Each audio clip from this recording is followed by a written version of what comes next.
All right. I didn't write a intro. I'm trying to think. Hello, everybody. Welcome to the channel. It's a long story. Today, we are going to be doing a tier list of all the Metal Gear Solid characters and some Metal Gear Rising characters. Metal Gear in general. So, Yeah. I guess we should get right into it, right? Yeah. So, obviously, Farzy, looks like the first on our list is good old Solid Snake. I think there's no question about it. S tier. S tier. I mean, S tier. That's the Solid character. You know. I mean, he's the main man. One of the best, right? And the face of Konami. Yeah, the only bad thing I can fault him for is killing my boy. My boy. Which one? Venom Snake. I'm sorry, I just get a little emotional thinking about him. For such a good character, he has one of the most forgettable deaths. I mean, died in the very first game ever created. Yeah. It doesn't help that Solid Snake himself dies off screen. Yeah. Or no, is he dead? Yeah. He's not dead. Yeah, he dies a year after Metal Gear Solid 4. Oh, yeah, I guess you're right. Yeah. So, all in all, S tier character. Gotta love him. Yep. Next up is Raiden. Next up, Raiden himself. This is again an easy S tier, right? Easy S tier. Metal Gear Solid 2. I know a lot of people didn't like him because I know. You know what? At the start, Metal Gear 2, they didn't like him, but he came back around in Revengeance and 4. I'm pretty sure he was in that. I can't remember. Yeah. I don't know. I liked him Metal Gear Solid 2. Yeah, I'm actually replaying MGS2. It's pretty good. Yeah, I liked him in Solid 2. Yeah. Naturally, I liked him in 4 and Revengeance since, come on. He's kind of like... He's silly. He's kind of like the shitty Leon Kennedy, I guess. They tried something with him. It didn't land. He's the Kennedy of the Metal Gear verse. It was great. He's also hot like him. But let's just move on. We got Big Boss, Naked Snake, S tier. The original Big Boss. The best character in the whole series. Me personally. Best character in the whole series. Yeah, S tier, but he's also personally, I don't like him if person to person. I think he's a great character, but I don't like his actions he's made. All right, here's what I'm gonna say though, because I agree with some of his ideology. Because again, with the whole I don't want to belong to a country, have my own freedom. As a Kurd and somebody who doesn't have his own country, I also believe in the same thing. Countries as a whole is a very stupid concept to a large point. It divulges into a lot of xenophobia, especially in Europe right now. Yeah, I know. I agree with a lot of the stuff he says. His ideology is good, but the issue is his actions. You can have the best ideology in the world, but if your actions are that of a horrible human being, then... Okay, but what has he done that you could say are the actions of a horrible human being? First off, let's just start with Venom Snake's existence in general. Okay, that's okay. All right, that is the worst. Okay, that's the worst. That's the worst. But as a whole, Big Boss not only rescued Gray Fox and treated him well, he fucking treated Solid Snake well, and shit like that. He cared for Liquid Snake, who just wanted to be a fucking shitty British kid, and he also saved Sniper Wolf, who is an Iraqi Kurd like me. So I have to give him bonus points for that. Big Boss fucks with my cause, so obviously he's the best. Metal Gear 3 is the best game in the whole series. I can't argue with you there. I feel like every single game Big Boss is in. Oh yeah, it's just the best. He's the best character. Yeah, Peace Walker, Metal Gear 3. Yeah. He's in parts of Metal Gear Solid 5. Oh, and the end of 4, bro. Oh my god. The end of 4, yeah. That his monologue with Snake was just one of the most. Or when he pulls in old Snake for the hug, bro. I cried. I'm not gonna hold you. Yeah. It's emotional, Yeah. And speaking of emotional characters, the next one on our list is Venom Snake. Venom Snake. I mean, I'm really good. A or S. That's the thing. I feel like he's A tier. Yeah, though. I'm A tier because his game didn't finish because Kojima got pushed out by Konami before he could finish everything. There was 2 fragmented pieces of the game already. Plus, he died at the end of the very first game, which retroactively is cool and all that. but Yeah. he didn't get the full development that he needed. Yeah, I feel like he's a good character. I like the stuff he goes through, but he just doesn't really feel the same as the other Snakes. Yeah. And I'm sure that's because of his voice acting. And I like all the little hints that they give throughout the game, but he's fucking silent for most of it. Yeah, my biggest for the most part, it feels like that they're just talking towards a brick wall for the entirety of Metal Gear Solid 5. Yeah, and I feel like that was a trend that was definitely much more clear in a lot of games back then too. But also, one of my biggest criticisms of the game is that we never got like the people on Mother Base and all that. Like, we didn't see any of them from the original game. Like, we didn't get any shoot gunners or running mans. Yeah, I feel like that'd be cool. I mean, I like the concept that they're like the same guys you'd take out in Metal Gear Solid 2. I like the idea that you're building up that base that you eventually have to go or in Metal and destroy. Gear 2, not Metal Gear Solid 2. Oh, sorry. Oh, no, sorry. Metal Gear 1, not even Metal Gear 2. He's really cool retroactively, and there's a lot of good ideas with him, but I feel like he's just like the most blank slate of all the Snakes. It also adds in the question, like, he has a big ass fucking horn in his head. How do people not say anything about that? Also, you think in Metal Gear 1, when Solid Snake faces off against Big Boss, you would think, hey, why does this guy I've worked for so long now have a big ass horn in his head all of a sudden? Yeah, he doesn't really look like Big Boss. Yeah, I mean they're he similar. looks like him. They're similar because he's his body double, obviously, plastic surgery. But you can tell by looking at their faces side by side. And like Metal Gear Solid 5's render of the real Big Boss, that their fucking bone structure is different. And all also, with Konami's remake of 3, you can see that they don't look anything fucking alike anymore. Like, they could have went for a similar model to 5, but they didn't at all. And it works for the story, because I know a lot of characters who actually can see will sit there and wonder if that actually is Snake. Like, in game, you'll sit there and wonder why they're asking that, because come on, I look like Snake. Yeah, I mean, but now that we know that he doesn't really look like Big Boss, it makes a lot of sense. Yeah. Let's just like go on to the next character. The boss. I feel like she's an A-tier character. Yeah. She had one of the most tragic deaths, and she was really impactful to Big Boss. Yeah. Plus, she basically was the catalyst for the whole background war of Big Boss and Major Zero. And she was, the mother of my favorite character in the franchise, Liquid. Ocelot? Not Liquid Snake. Ocelot, yeah. I'm sorry, I got Liquid Ocelot confused for a second. They're definitely a great character. No, but yeah.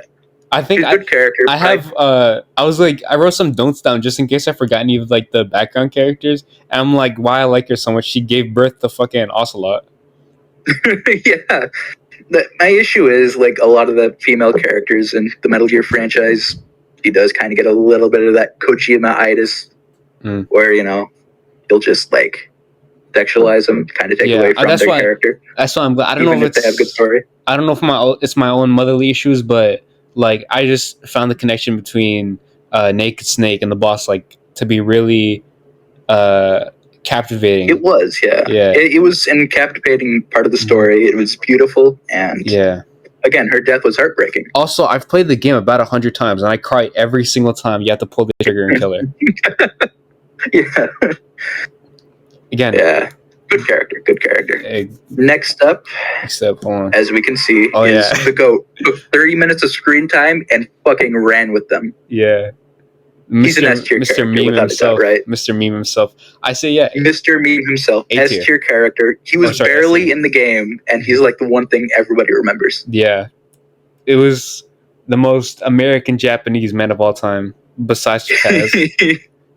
yeah, I feel like he, in a way, encapsulates what the Metal Gear Solid franchise is. Yeah. It's goofy and silly, but if you look into what it's saying, there's a lot that can actually be taken away from it. I don't remember too much about him except like the whole meme monologue, and I've only played Revengeance like twice. I've played through Revengeance multiple times. Like, naturally, since I'm an action game kind of guy, it's one of my favorites. So a lot of what he says after he reveals he was just bullshitting during the fucking meme monologue, it makes a lot of sense. Mm-hmm. But he also says, "Let's make America great again," which makes him Donald Trump, aka I can't say that word. This is going on fucking YouTube. No, say it. Which makes him the best president because he's funny. All right, let's move on. Blade Wolf. I mean, no competition, right? Yeah, he's good. I like him. I don't think he's S tier though. Not S tier? Especially with I don't think he's S tier. I would put him more around D tier. B tier. B tier? B tier's B tier. Yeah, he's a good character, but you got to remember, S tier characters are like Ocelot and the Snakes. Yeah, you're true. That's true. It's true. I don't know. I don't feel comfortable putting him at B though. He's a good sidekick. Fucking adorable. I don't know about B though. That's the thing. I guess we can put him on low A. Low A. Either a high B or a low A. I said low A because he's a good character. He has a really good story interventions. Yeah. And he's a fun boss fight in both Sam and Raiden's story. Yeah. But at the same time, he is just kind of like a good character in a series of great characters. Yeah. But counterpoint, he's cute. He's cute. Oh, yeah. All right, let's move on. Boris, I forgot his last name of itch. Boris. He existed.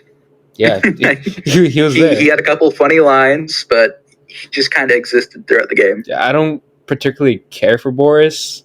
I'm not sure who's going to really disagree with I'd say he'd be a D tier, I don't hate him. I don't dislike him. He's just there. I say C or D. I mean, he's the MacGuffin.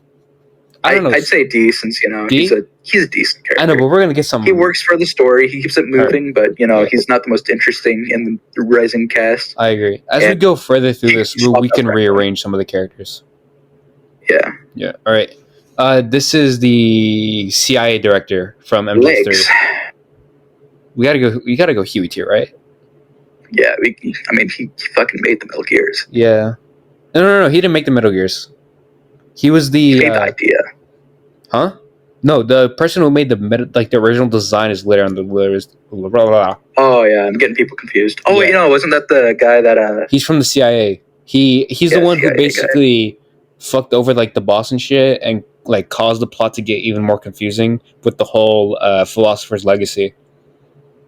Yeah. Huey tier. Evil bad guy. Didn't even shake his hand. That's how fucking stupid he was. Don't shake his hand. It's not worth it. Yeah. Next up is Code Talker. Code Talker. I love this man. Love him.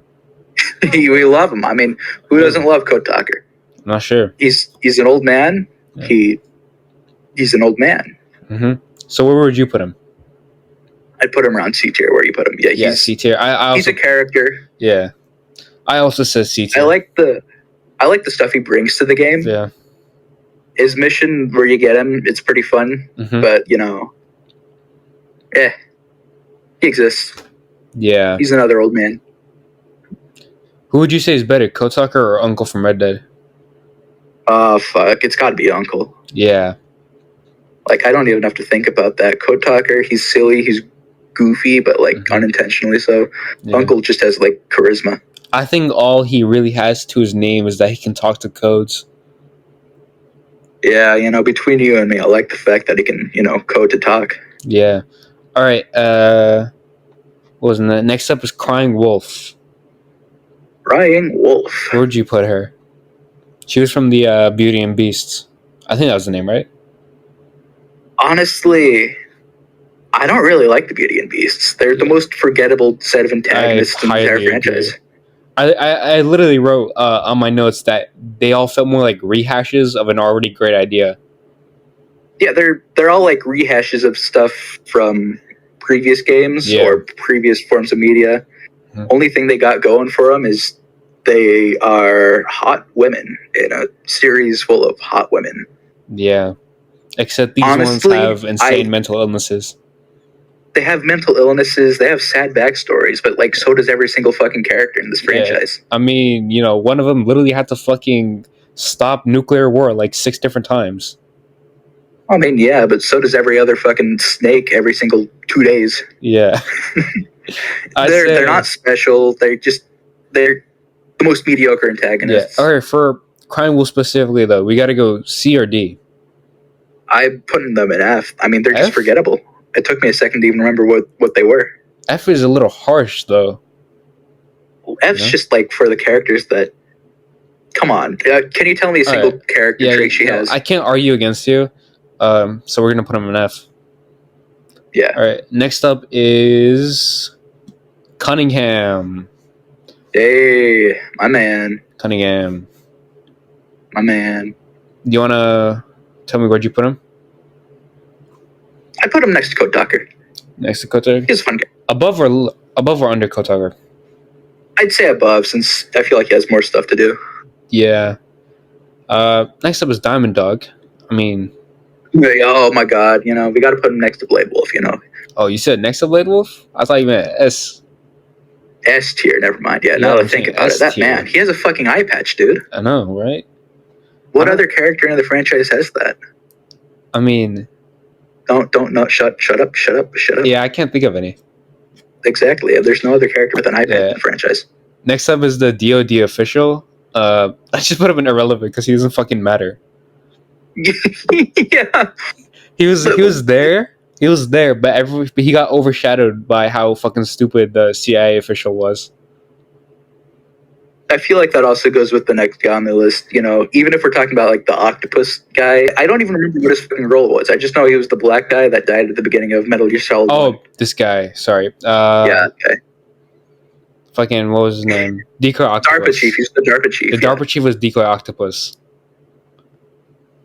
He was irrelevant, though. I mean, actually, no, he wasn't irrelevant. He had stuff to do with the story, but he fucking died after the first 2 seconds, and then, it turns out later that it wasn't even him. It was some other guy. The one here I specifically put, this is Decoy Octopus, and again, just put him in F because he doesn't do shit. Or maybe D, actually. Cool idea, but, he doesn't do... He dies after you meet him, first 2 seconds. I'm trying to remember... fucking... The actual DARPA chief was in MGS3. Yeah, I think so. But I know the actual DARPA chief in MGS1 is just dead when you first meet him. Yeah, he's not even... He dies before you even get to the area. And then you meet the faker who dies again. Yeah. Alright, So I think both him and the DARPA chief go in F tier. F tier? They're not irrelevant since they did do stuff for the story. Yeah. But they also weren't in the story. Yeah. I don't know, because I'm like... the DARPA chief did help us out a little bit at the beginning. He told us some pretty vital information and gave us a key card. Wasn't that the information that Liquid wanted us to have? I think. No, because we never gave him the information because we didn't know shit ourselves. And then the guy died anyways before he can even tell Liquid anything. Yeah. I see. I don't know. So I feel like F tier. He was part of the story. He existed, but he's not horribly memorable. I guess. I don't know. I'm putting him in D because he still did a little bit, I mean, yeah, but again, this is Decoy Octopus, every single character because they did a little bit in the story in D tier, then I feel like that just make F irrelevant. Yeah. All right. So I feel like we should put him in F. You're right. Yeah, he did stuff for the story, but that's about it. Yeah. Speaking of did things for the story, next up is Dr. Madnar from Metal Gear 1 and 2. I mean... I don't even fucking remember him. He has a silly name, though, so he has to go in D. We gotta give him some props. Let me explain Madnar. I say he's a B tier because... I'll explain why.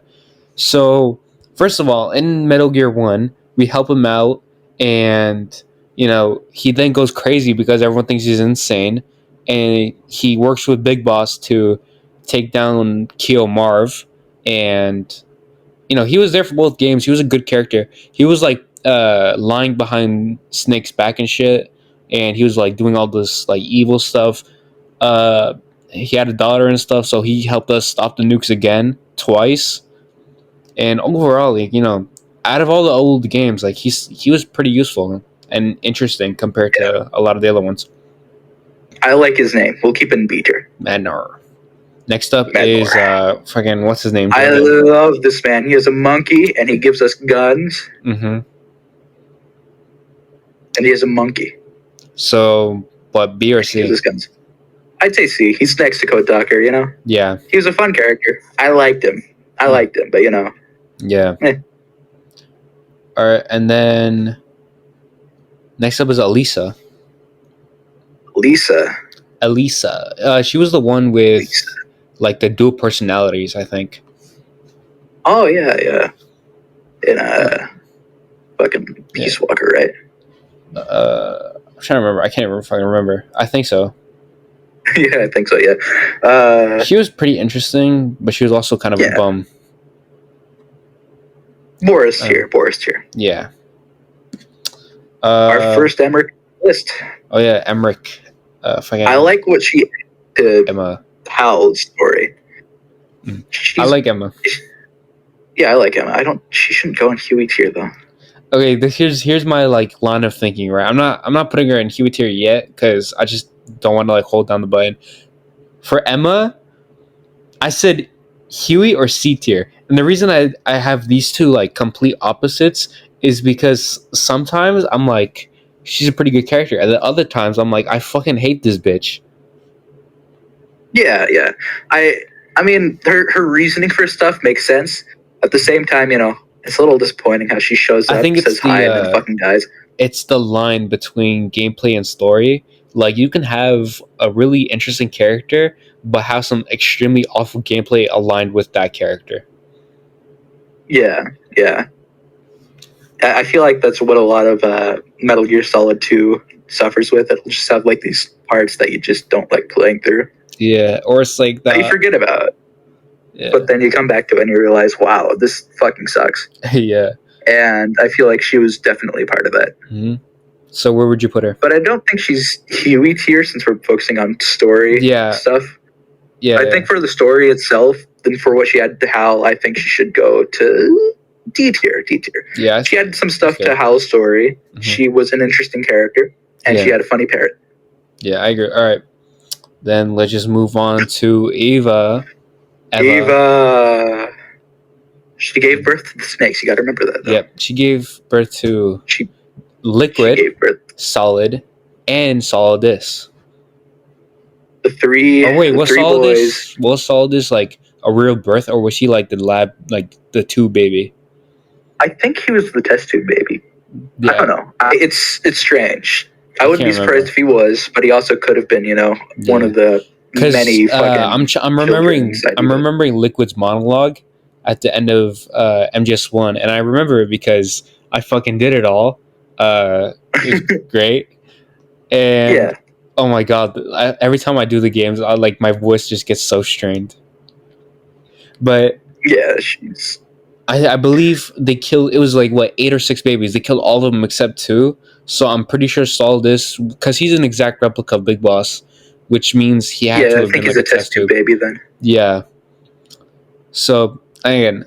Yeah, I think A tier. She added a lot to the story of MGS3. Yeah. And you know, plus she gut punched us. Plus she let naked fuck. And yeah, she gave birth to the snakes, and you know. She also stole the Philosopher's Legacy, so she still kind of bitched us in the end, but she failed regardless. So who's the next one on the list? I can't tell. This is Flame Trooper from Flame Trooper. Oh yeah, one of the OGs. 3? No, it's from one of the OG No, games. Wait, no, I'm getting. I don't know. I for some reason thought he was the fucking B guy. Fucking F tier. He doesn't do shit. He's from the OG games, and he kind of shows up like, I'm Fire Trooper, and then dies. Yeah, I feel like a lot of characters do that in this game, in the series. Yeah, again, he should have showed up. We'll get to that later. I know I want to. Should have showed up in fucking 5. Yeah, I want to talk about that with like some of the MGS3 characters later on. All right, yeah. This is fucking what's her name? Fortune. Oh yeah, the black lady from MGS2. Yeah. I like her design. I like the fact that she was so fucking lucky she can't die to the point where she was suicidal. That is interesting, and I think C tier is a good spot for her. You know, she's an interesting character. I'm not the biggest fan of a lot of the MGS2 villains, but I wouldn't say they're all necessarily bad either. Yeah, I think that she was a fine antagonist. She had something interesting going for her. She's no vamp, but she's also not like bottom of the road, you know? Yeah. She's nowhere close to the fucking MGS4 antagonists. Oh yeah, and you know this is Funny hand, man. Funny hand, Galvez man. from Go Gadget Rocket Hand. Yeah, this is Galvez. Yeah, Galvez. Trying to remember where I put him. I think he was like what, B tier for me. Yeah, he added a lot to Peace Walker. Mm-hmm. And I also like the idea that they took the designs for his bionic hand and gave it to Venom, Yeah. which is why in MGS5 you can also use a rocket hand. Yeah. So that's cool. All right. Yeah, no contest, B tier. Next up is this guy. What was his name? Gene. I put Gene as C or D tier. Honestly, I'm not sure yet. We'll put him at D tier. Yeah. Yeah. Trying to remember what Gene did. Again, I think he was also kind of a bum like Elisa.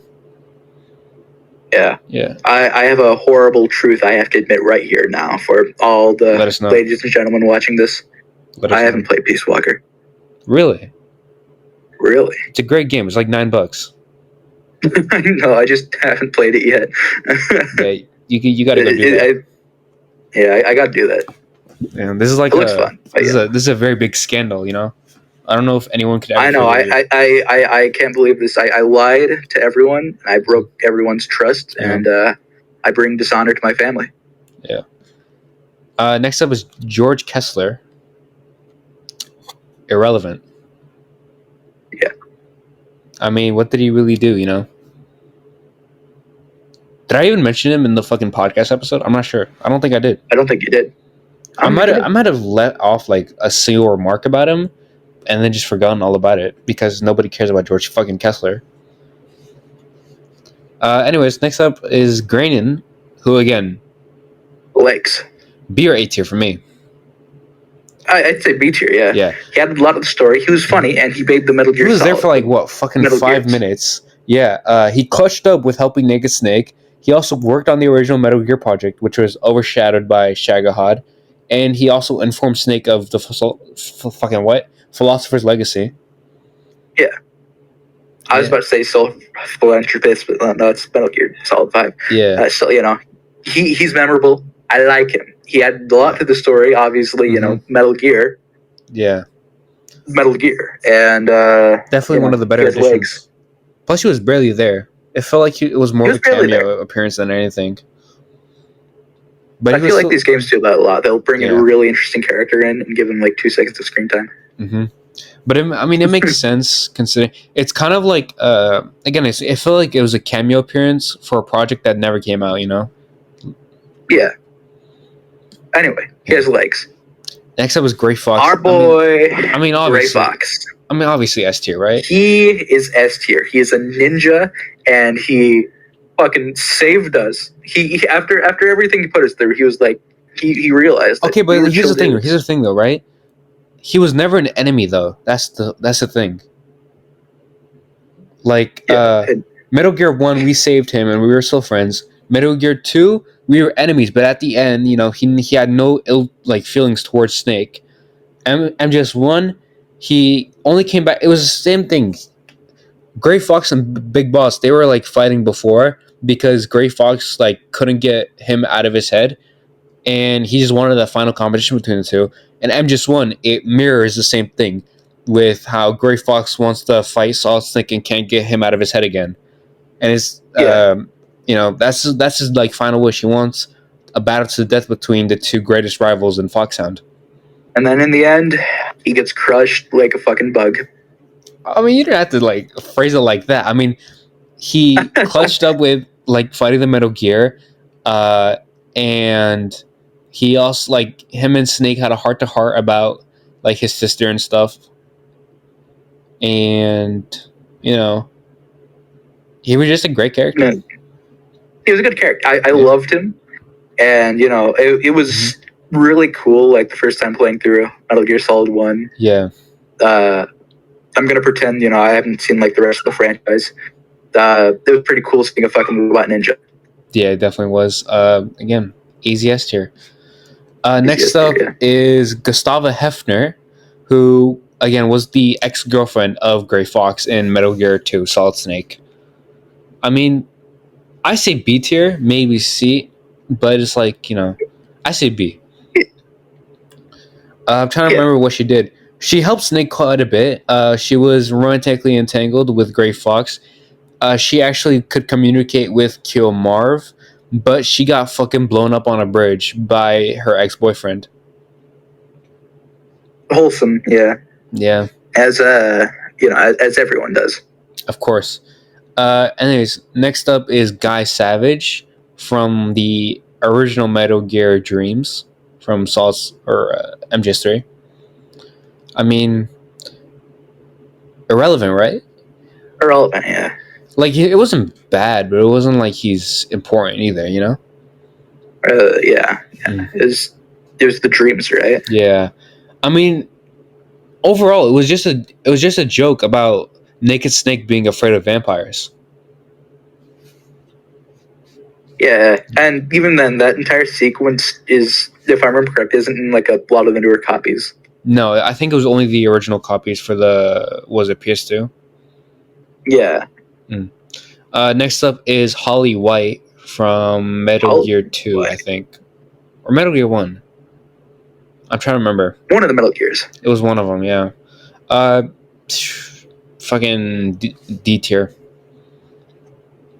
She helped us out a little bit, but it was like a giant punchline at the very end that Snake didn't call her back.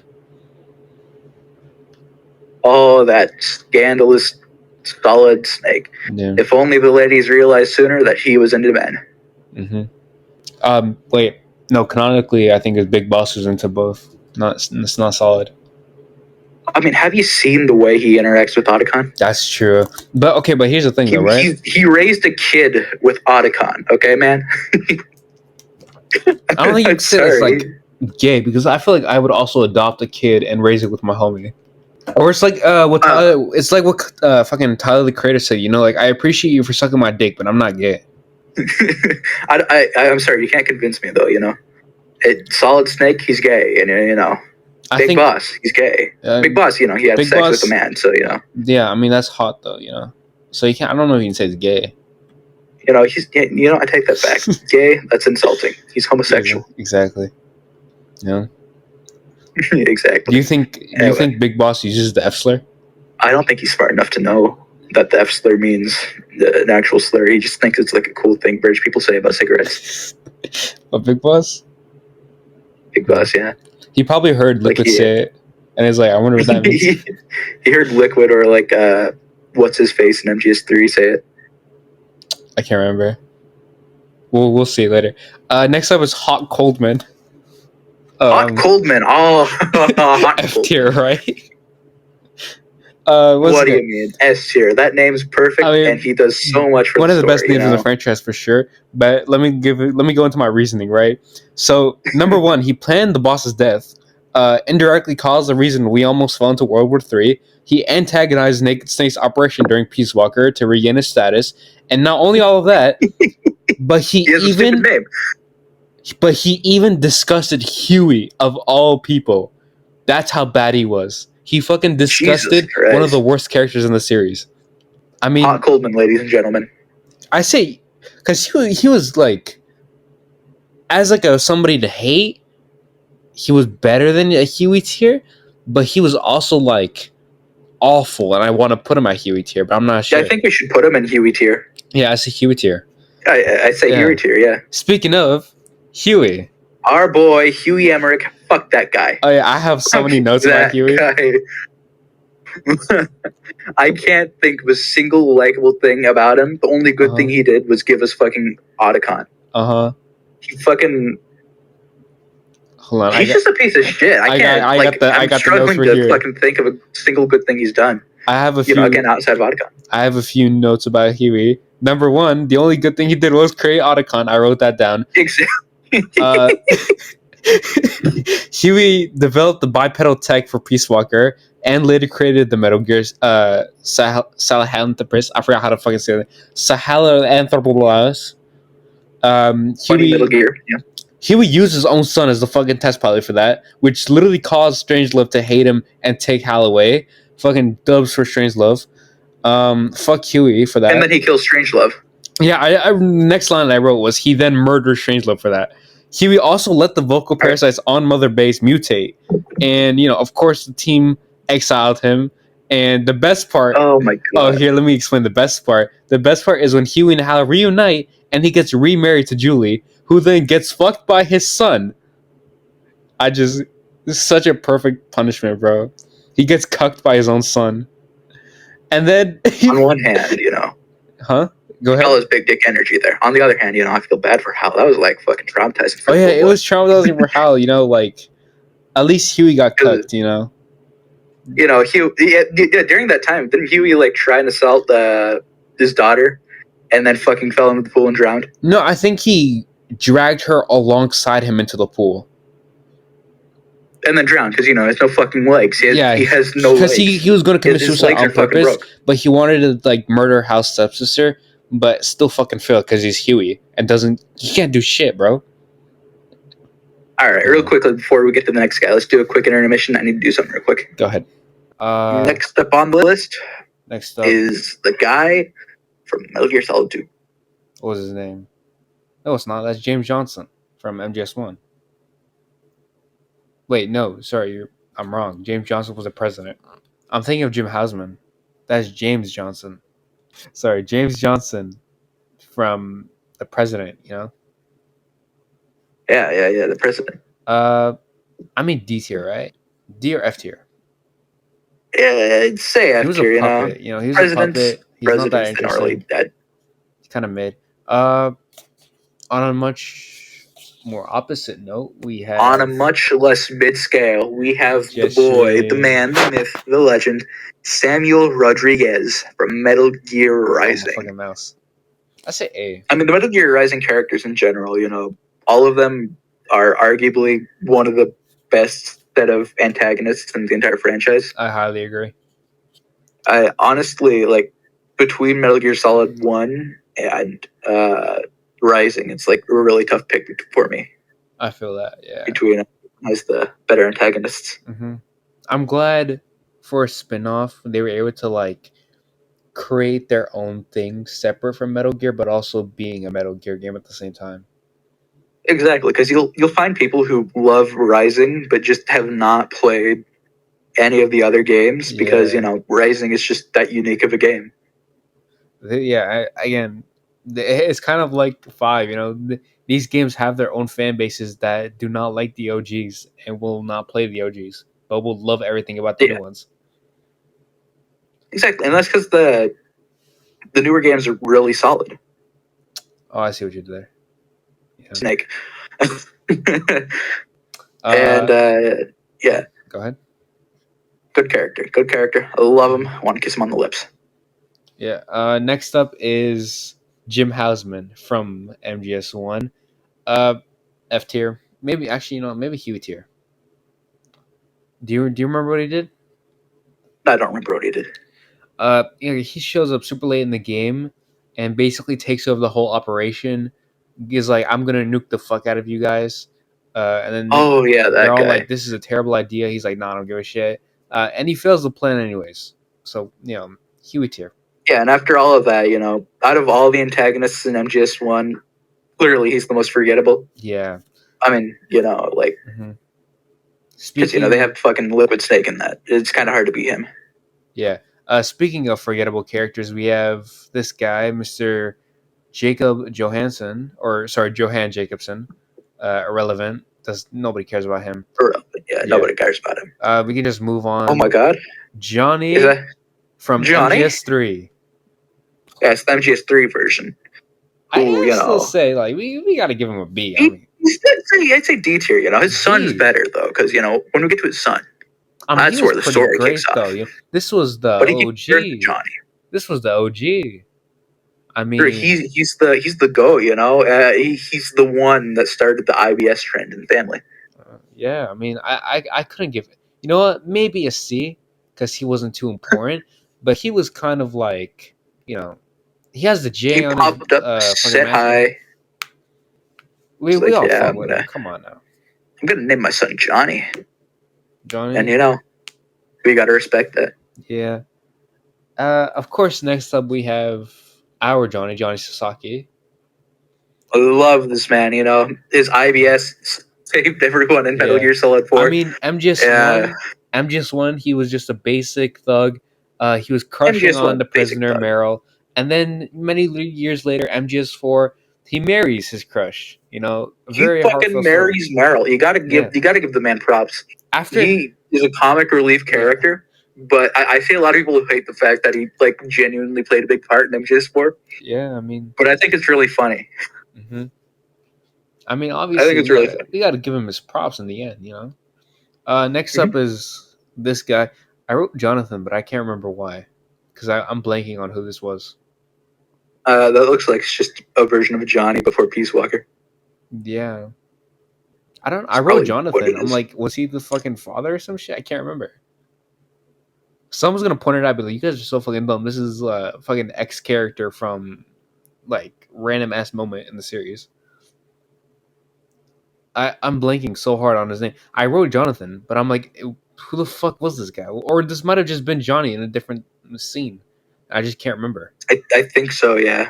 I haven't played Peace Walker, so Yeah, I'm gonna assume that maybe it was like the same Johnny from MGS3, or maybe the because it can't be the son of because the yeah, MGS3 Johnny. you don't see the father. You see Granddaddy Johnny and then modern Johnny.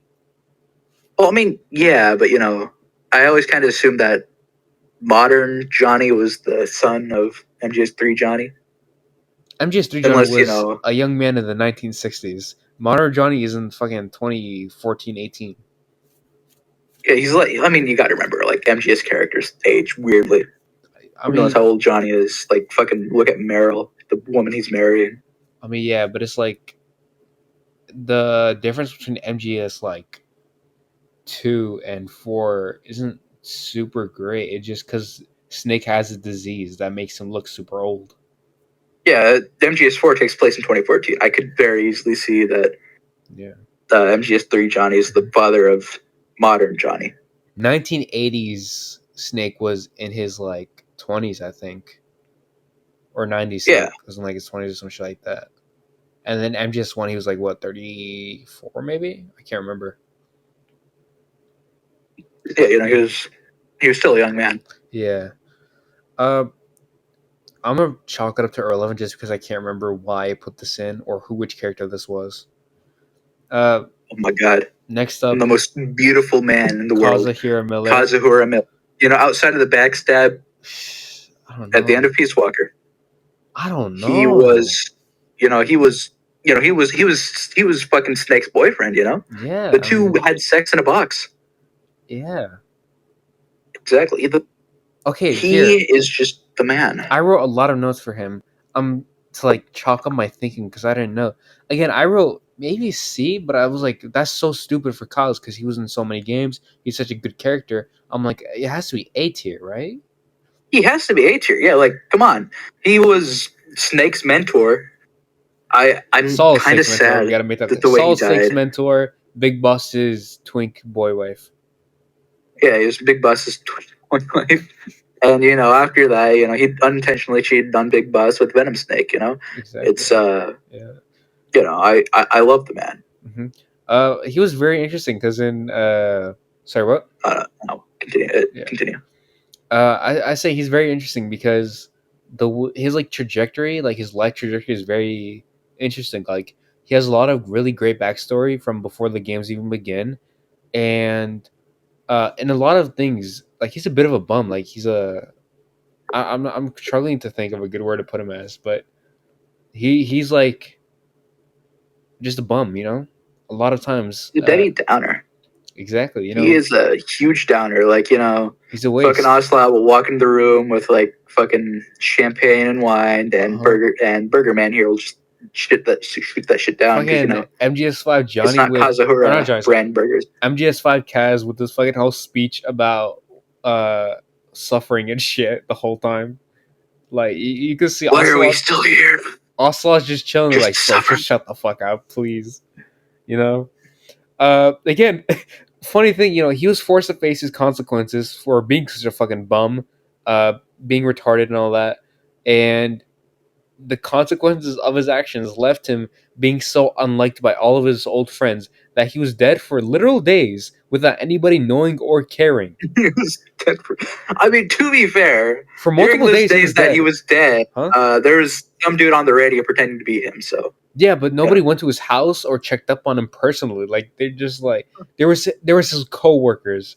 The fucking coworkers radioed we'll give him. him the benefit of the doubt. Maybe he had like a nobody come and sign like No, from the because he fucking lost all motel. of his friends because like he betrayed them and like everyone's like, yeah, this guy's a fucking bitch.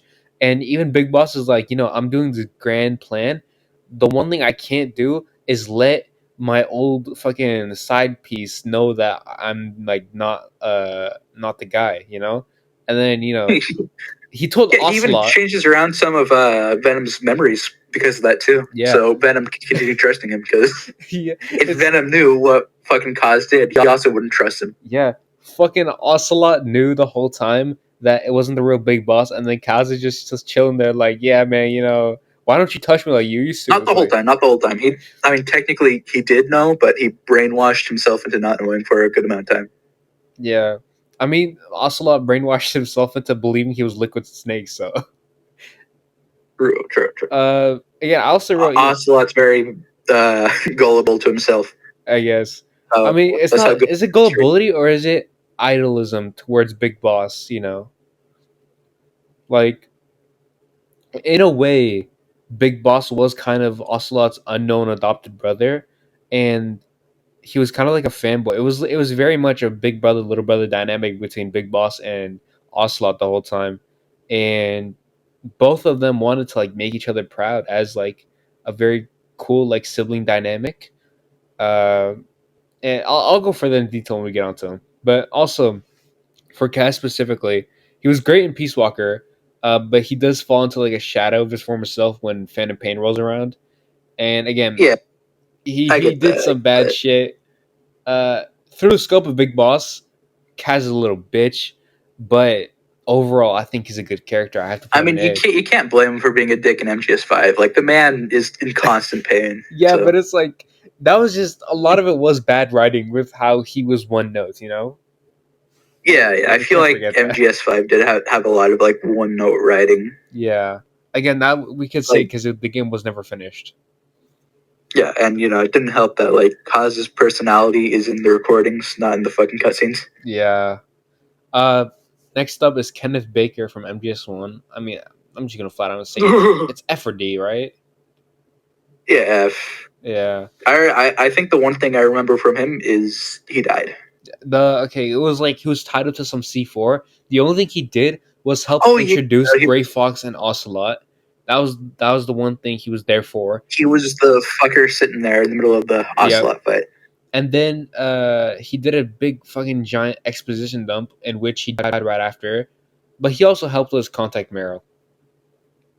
Yeah, Yeah. that I guess that works, but Yeah, I still say put him just in because they F. move the story along doesn't mean they're a good Yeah. character. Again, we'll rearrange these after we're like finished putting them all down too. But moving on, we have Next fucking up, the token Kevin. black man of the MGS Metal Gear Rising Revengeance cast, and Kevin. he was a good character. What'd you put him I as? put him slightly higher than Boris, so like top is end of C. I feel like he had more funny scenes, and if you decide to go into the game and listen to audio logs with him, he has a lot of fun interactions with the writing. Yeah. But if you like just play through the game normally, you'll barely even notice him. Yeah. Uh Speaking of, we have Camson. We have Samson, the Mister Or Wind of Camson. Destruction himself. Camson. He has this cool mech, and he has a kick-ass theme. Yeah. So where'd you I'd put him say at? D tier. Yeah, Yeah. I I'd also say say D tier. here he was important for Blade Wolf's storyline because he was just sitting there being a dick the entire time. Mm-hmm. He kind of looked like Tank Dempsey from COD Zombies. Yeah. And again, he has the best, in my opinion, the best theme of the boss fights in that game. Yeah. Actually, no, I take that back. That fucking list switches depending on how I feel that day. They're all good. I don't really remember a lot of them, to be honest. I like heavy metal, so Oh. I listen to the fucking soundtrack. I think metal's like my most least listened to genre. No, it's not my least, but it's like not in my top fucking 15. Yeah, it's your least listened to, because your taste is country music and I hillbilly do. banjos, right? No, it's actually bongos that are played specifically in the like Indian region of the world. Oh yeah, yeah. My bad, my bad. Yeah. You know, that's your second favorite Yeah. country music and banjos. Actually, my second is prison harmonica. Oh yeah, I mean that's part of country music. Is it? Is it? Yeah, I mean it is. Uh, It I is. feel like it's the opposite. You know, like country is like free white people. The harmonica prison music is like The harmonica like is 1960s, enslaved black people. Yeah. 1960s, like innocent black men being forced into prison type music. You know what I mean? It's not country music. It's southern music. I didn't say southern. I mean, like, I guess. Yeah, yeah. Where were Anyway, harmonicas next up on the invented? list, an old man. Oh, yeah. This is Kill Marv from Metal Gear 2. Uh, F. Do you know why? I'm trying to see if you remember. Explain for the audience. Yeah, okay, so Keo Marv was the guy who invented Oil X in Metal Gear 2, which was the replacement for normal oil in the series. Uh, he was captured by Big Boss, and then he was betrayed by his colleague Dr. Madnar, and then he was murdered by Dr. Madnar in the same game off screen. I think it was off screen, anyways. No. Why would Dr. Madnar betray him?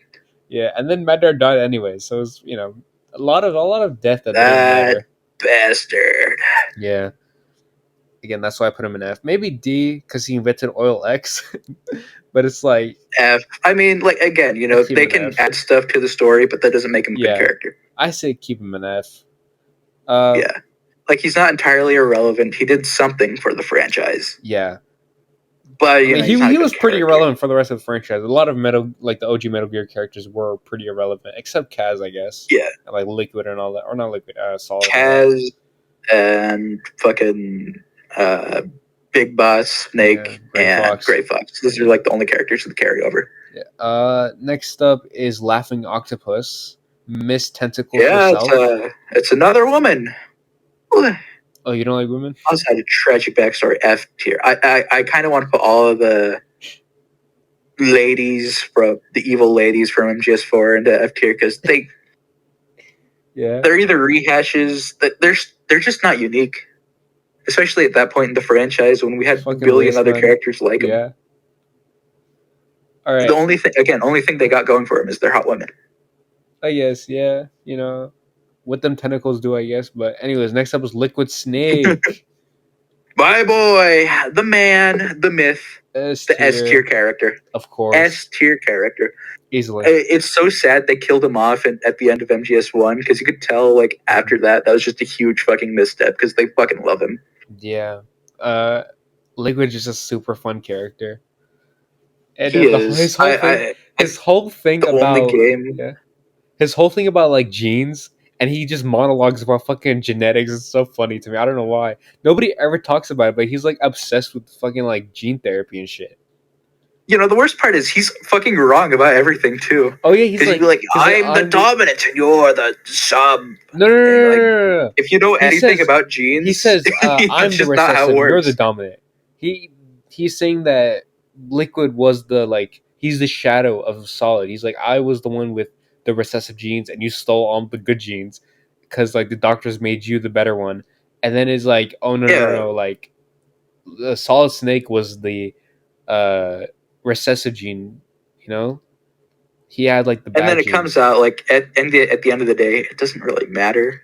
Yeah, and then Solid shows up with all the good genes. That's kind of bullshit. I'd like the idea more that the entire time Liquid is monologuing, there's a couple people listening in that are like, that's just not how genes work. Yeah. Where did you get that information? Everybody has recessive and dominant genes. The fuck is this guy on about? I know he's like saying, I have all of Big Boss's recessive genes. I'm like, okay, but do you forget that fucking Solid's also a blondie? Hold on. Let me ask a question though. So when we talk about these dominant and recessive genes, like why did they make the dominant genes British and blonde? I feel like they were. I think that's just where he grew up. I don't know. I think the developers were trying to say something with that. You know. Oh yeah, true. All British twinks. Pyrocynical is actually evil. Who's Parasectical? I'm kidding. I know who that is. I think. Who's I know. Pyrotentacle? I've He only seen like one video, and that was the fucking Far Cry video, and that's it. fucking apology. Is that Ocelot? No. I can't tell.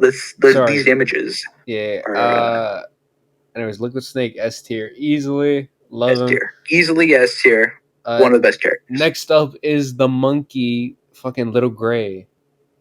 I thought that was fucking Ocelot. How does this look like Ocelot to you? Please tell me. Look, you gotta remember, on my screen, I'm looking at this on my TV, and on like a small fucking Discord screen, so I can't see everything perfectly. Okay, but this is very clearly a fucking monkey, though. S tier character. In fact, put him above Big Boss. He's the best character in the franchise. Honestly, would you say above Blade Wolf though? I said above Big Boss. He's just he's a monkey. Yeah. I love the wolves. Yeah. I do. Next up is Major Zero. Good old Zero. He did a lot for the story. And he is really, really easy to hate, which is a really fun part of the character. But he's so not insufferable. He's so underutilized.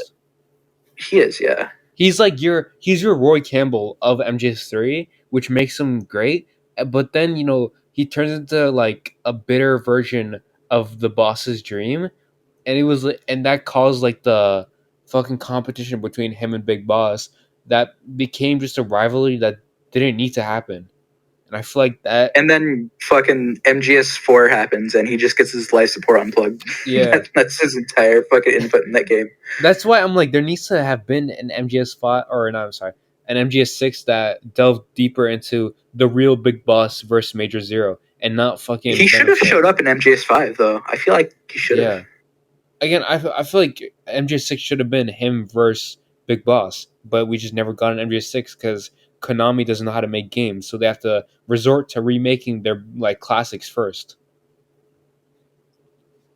I mean, I'm kind of hoping that these remakes that are coming like revive the series that they're doing.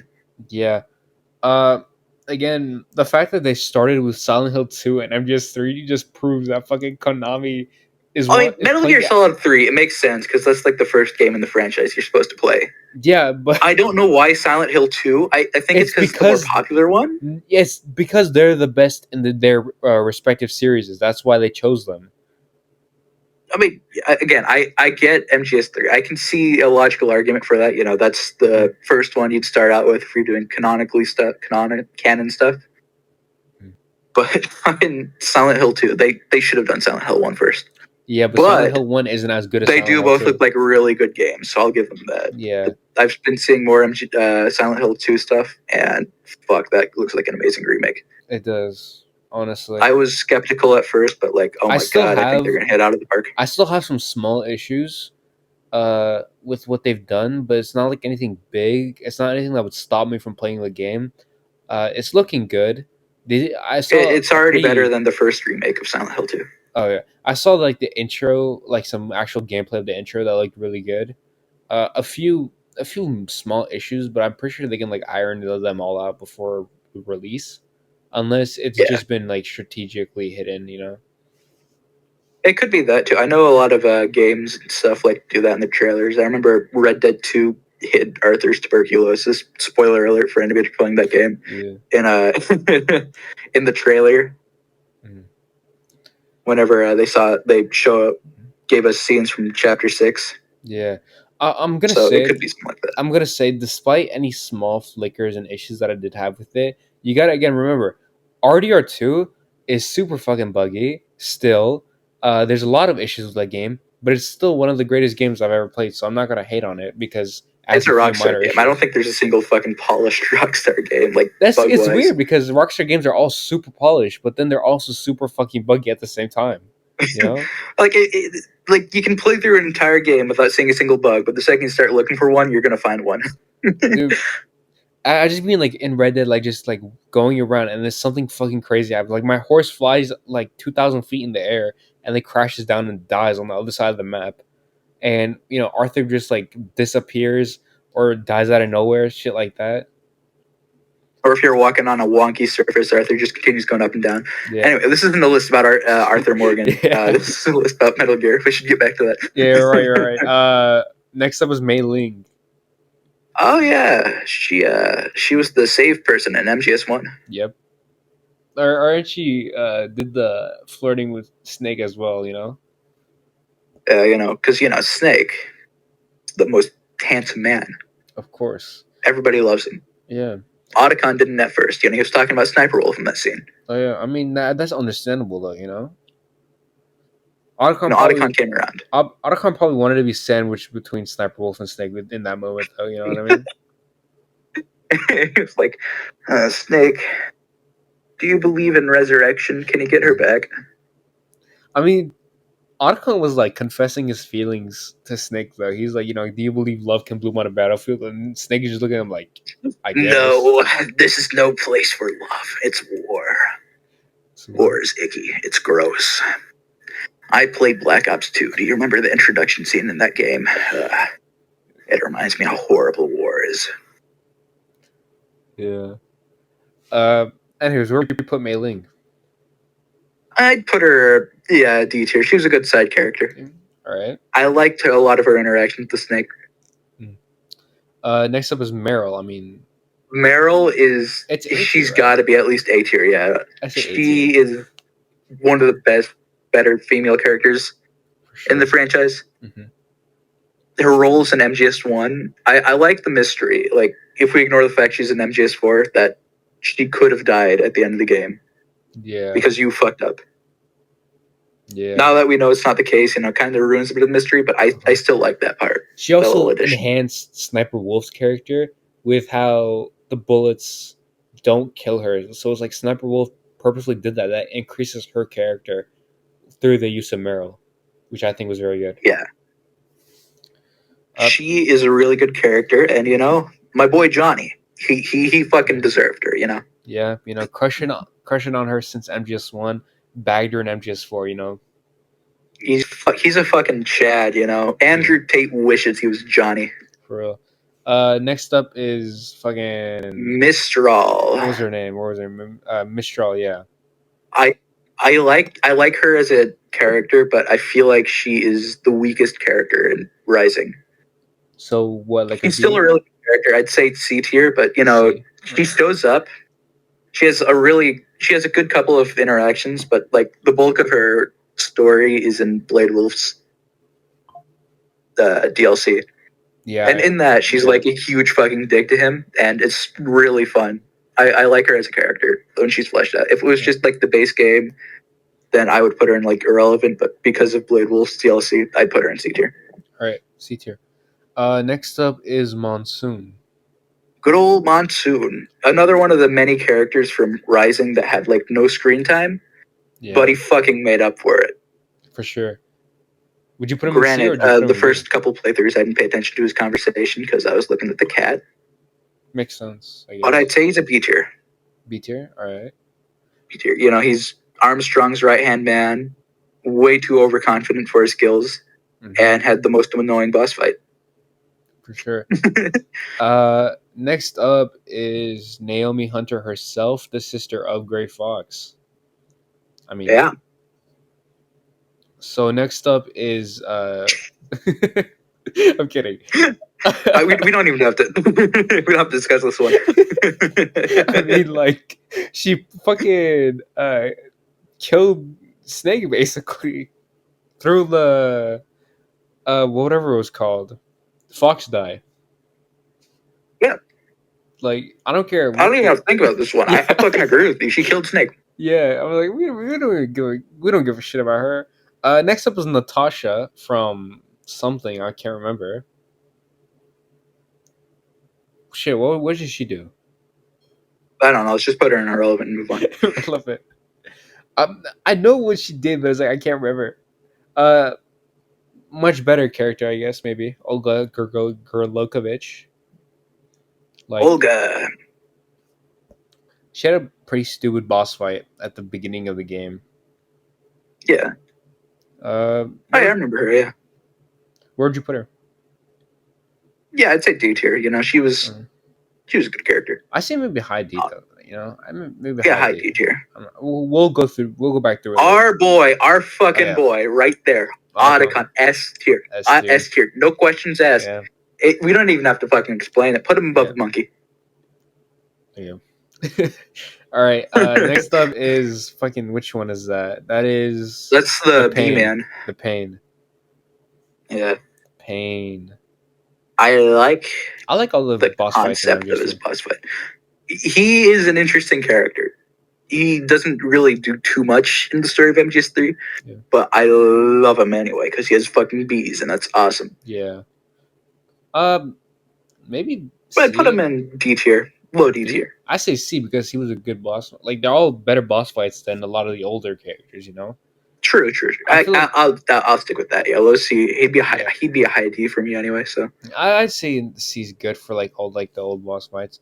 Next up is fucking what's her name? Paramedic. I mean, MGS3 Paramedic. Like, I think she was the one who told us about movies and stuff. So I mean, I gotta give her like a high C or some shit like that. You know. Yeah, we'll put her in C tier. Maybe B. D tier, right next to Funny Asian Lady. Huh? I wouldn't say. I'm not gonna keep it at D. I'll keep it at C. I like her at C. She gave us like facts about movies from like the 60s and stuff. Like we gotta give her props for that. She was great. She was a film buff.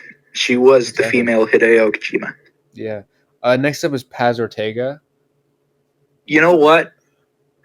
She's a good character. I like her a lot because she's really well written in both of the games she's in. Yeah. What she did. She is a fucking monster, a horrible human being. What she did would land her in Huey tier, but as a character, but we gave her Kaz fucking story arc.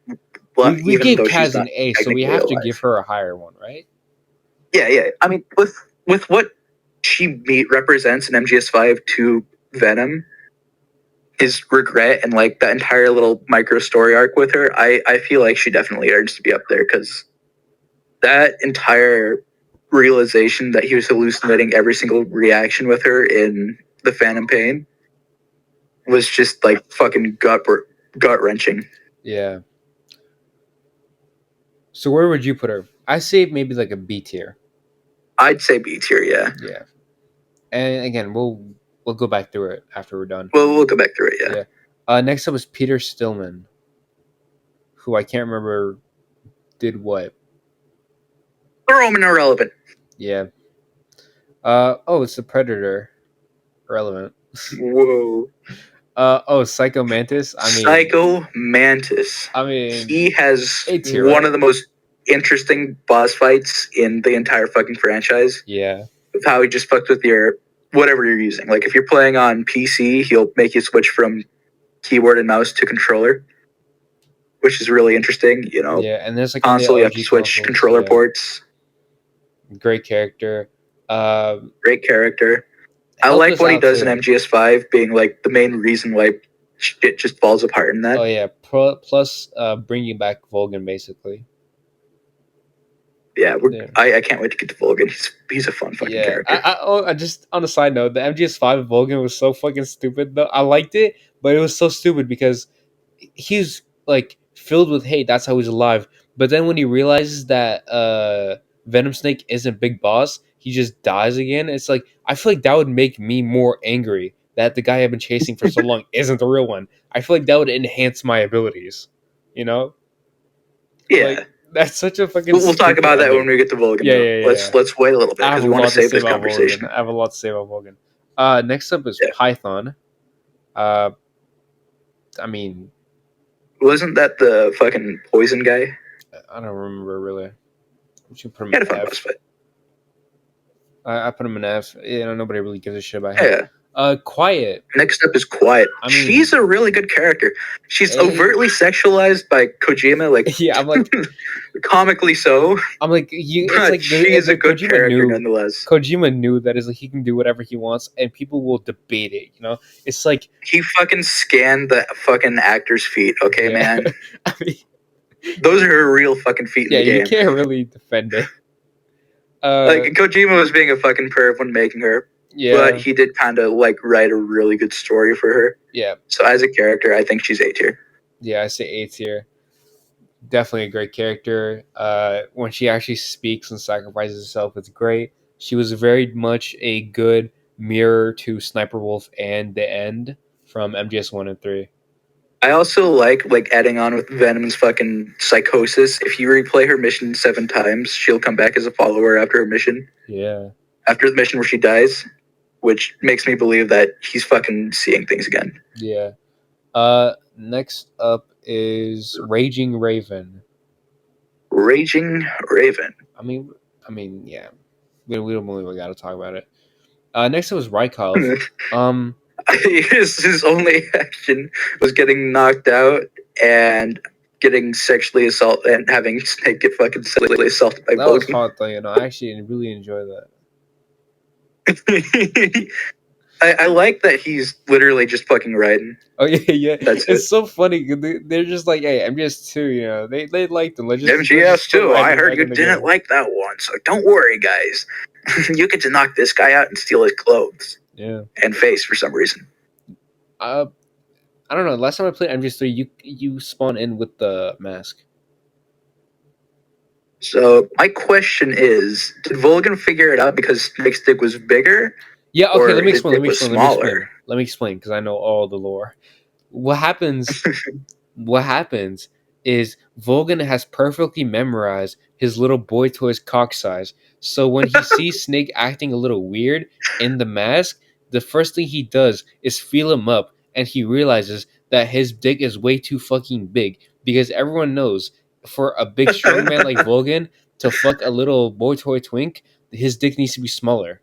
And when he felt up Big Boss's dick, he's like, this shit is way too fucking girthy, and knew instantaneously that it was not his fucking lover. I mean, do we have any proof that Volgan wasn't a switch with him? I mean, come on. I don't know. Volgan's got to be like he's got to have taken the bottom rank at least once or twice out there. You know, he has to hide from Pub Guy. Maybe he takes his top with Rykov, but he gets pegged by whatever her name was, Tatiana. Yeah, now we figured out. This is the lesson that they wanted to take away from MGS3.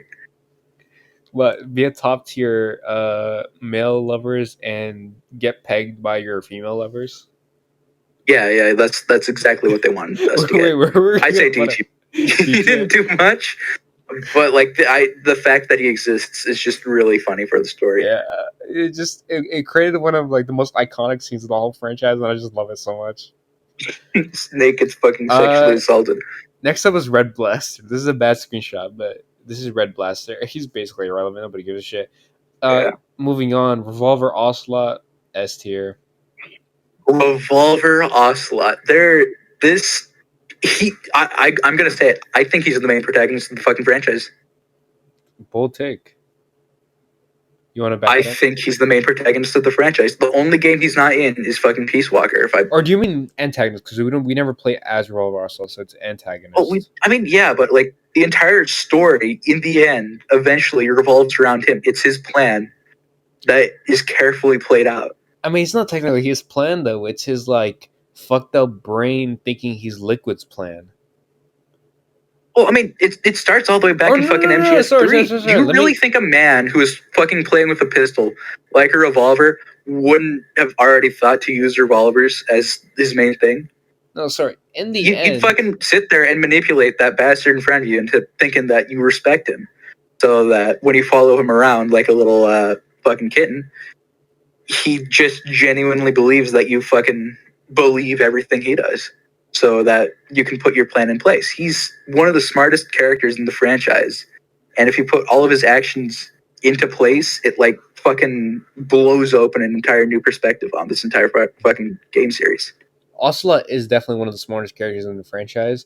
I love his relationship with Big Boss. Again, I said it earlier. It's a little brother, big brother dynamic, and I love that Yeah, so much. Ocelot just wants to impress his like pseudo older brother, and Big Boss just wants to like have him by his side. He thinks he's like really cute. He thinks he's like adorable and stuff like that. Well, not in like a sexual way, but like uh, those two, he thinks they he's could great. never kiss. They just couldn't. I couldn't see them kissing. Yeah, it's like uh, I don't because this is the one. It's probably like the one relationship in this whole franchise that I wouldn't ever make sexual. It's like because they're literal, basically adoptive brothers. You know. They are, yeah. They are basically the fucking liquid and solid relationship thrown Uh huh. into like what it should be, Yeah, I what it should mean, have been. yeah. Uh, also, it's just a great character. He's an amazing gunsmith. Um, he Yeah, he's the main antagonist of the franchise. definitely one of them. Yeah.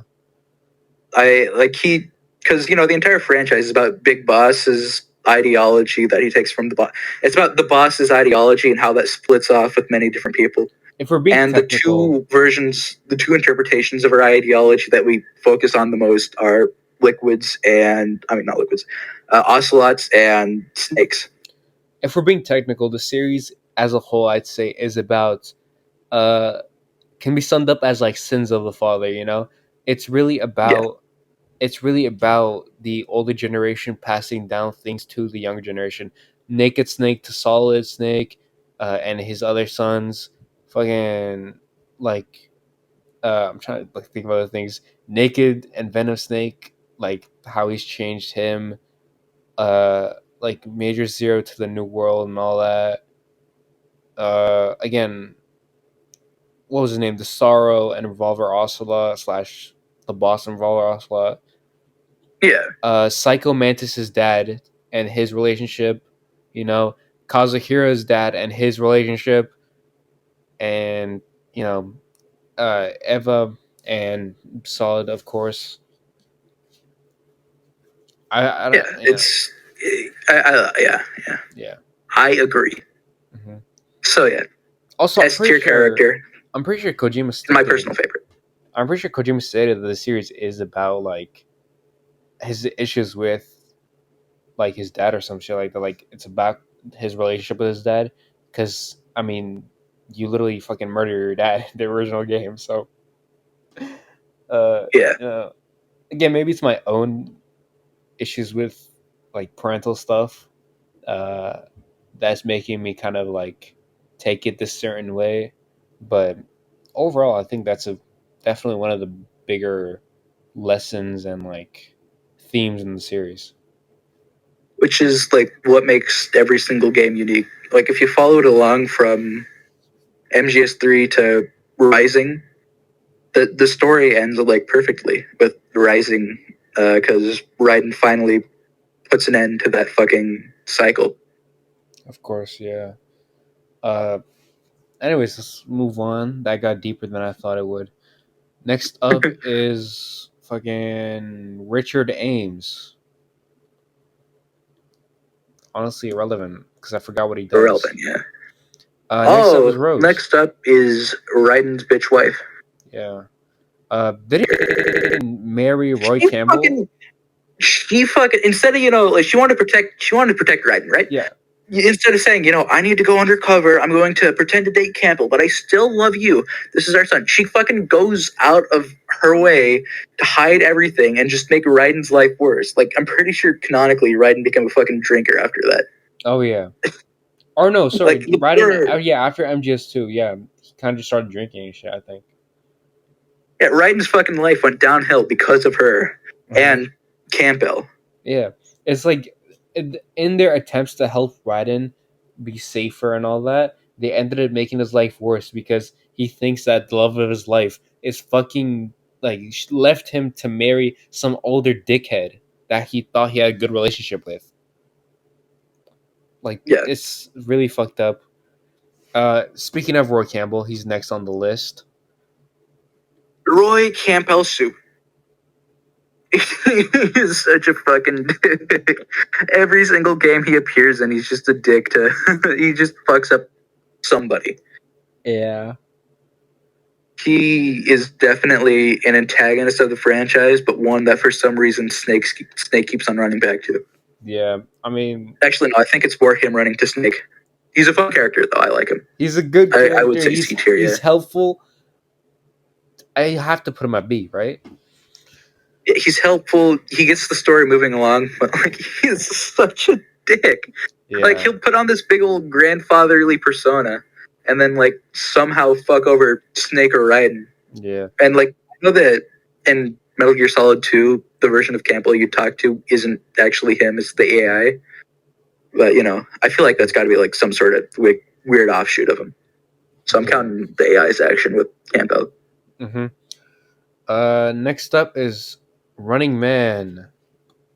Running Man. I'm putting him in an S because he made for a lot of good moments in the podcast. Yeah, you know, he likes to run. Yeah. Running Man. I kind of wish I was there for that fucking podcast episode. Yeah. We already fully recorded MGS1. I'm not editing it yet, but you're definitely free to show up for MGS2's episode. Yeah, I'll try and show up for the next episode. Yeah. Anyway. Next up is, what's his name? Scott Dolph. I forgot what he does. Scott Dolph. I'm gonna throw him in a relative. Yeah. I can't remember. I know. I remember him, but I'm like, what did he do? I can't remember. I can't remember anything. Yeah. I think he was just like another funny radio man. And I'm not sure. Next up is Screaming Mantis.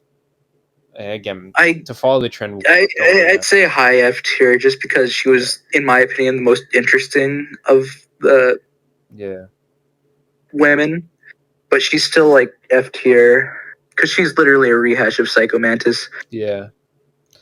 I mean, I think in a way she is Psycho Mantis. Like part of him is with her or something. Some fucked up lore shit. Or I think there's like the nano machines connected. Yeah. I don't know. It's weird. Yeah. Next up is Sergei Gerlokovich. You know, I don't know about Hugh tier. I feel like I'd put him in F, right? Yeah, makes sense. Yeah. Where do we put Olga? Or Olga was in D. Yeah, we'll keep him in F. He wasn't really that important, or not important, but like, nobody really cares about him. Next up is Shoot Gunner. Again, we're gonna have to put him in S because of the podcast. Yeah, you know, Shoot Gunner, best name that Kojima is just like a master of names, you know. Yeah. Next up is Sigint, who I'm like 20% sure was the real DARPA chief, but in MGS3. Hold on. Just because I can't remember.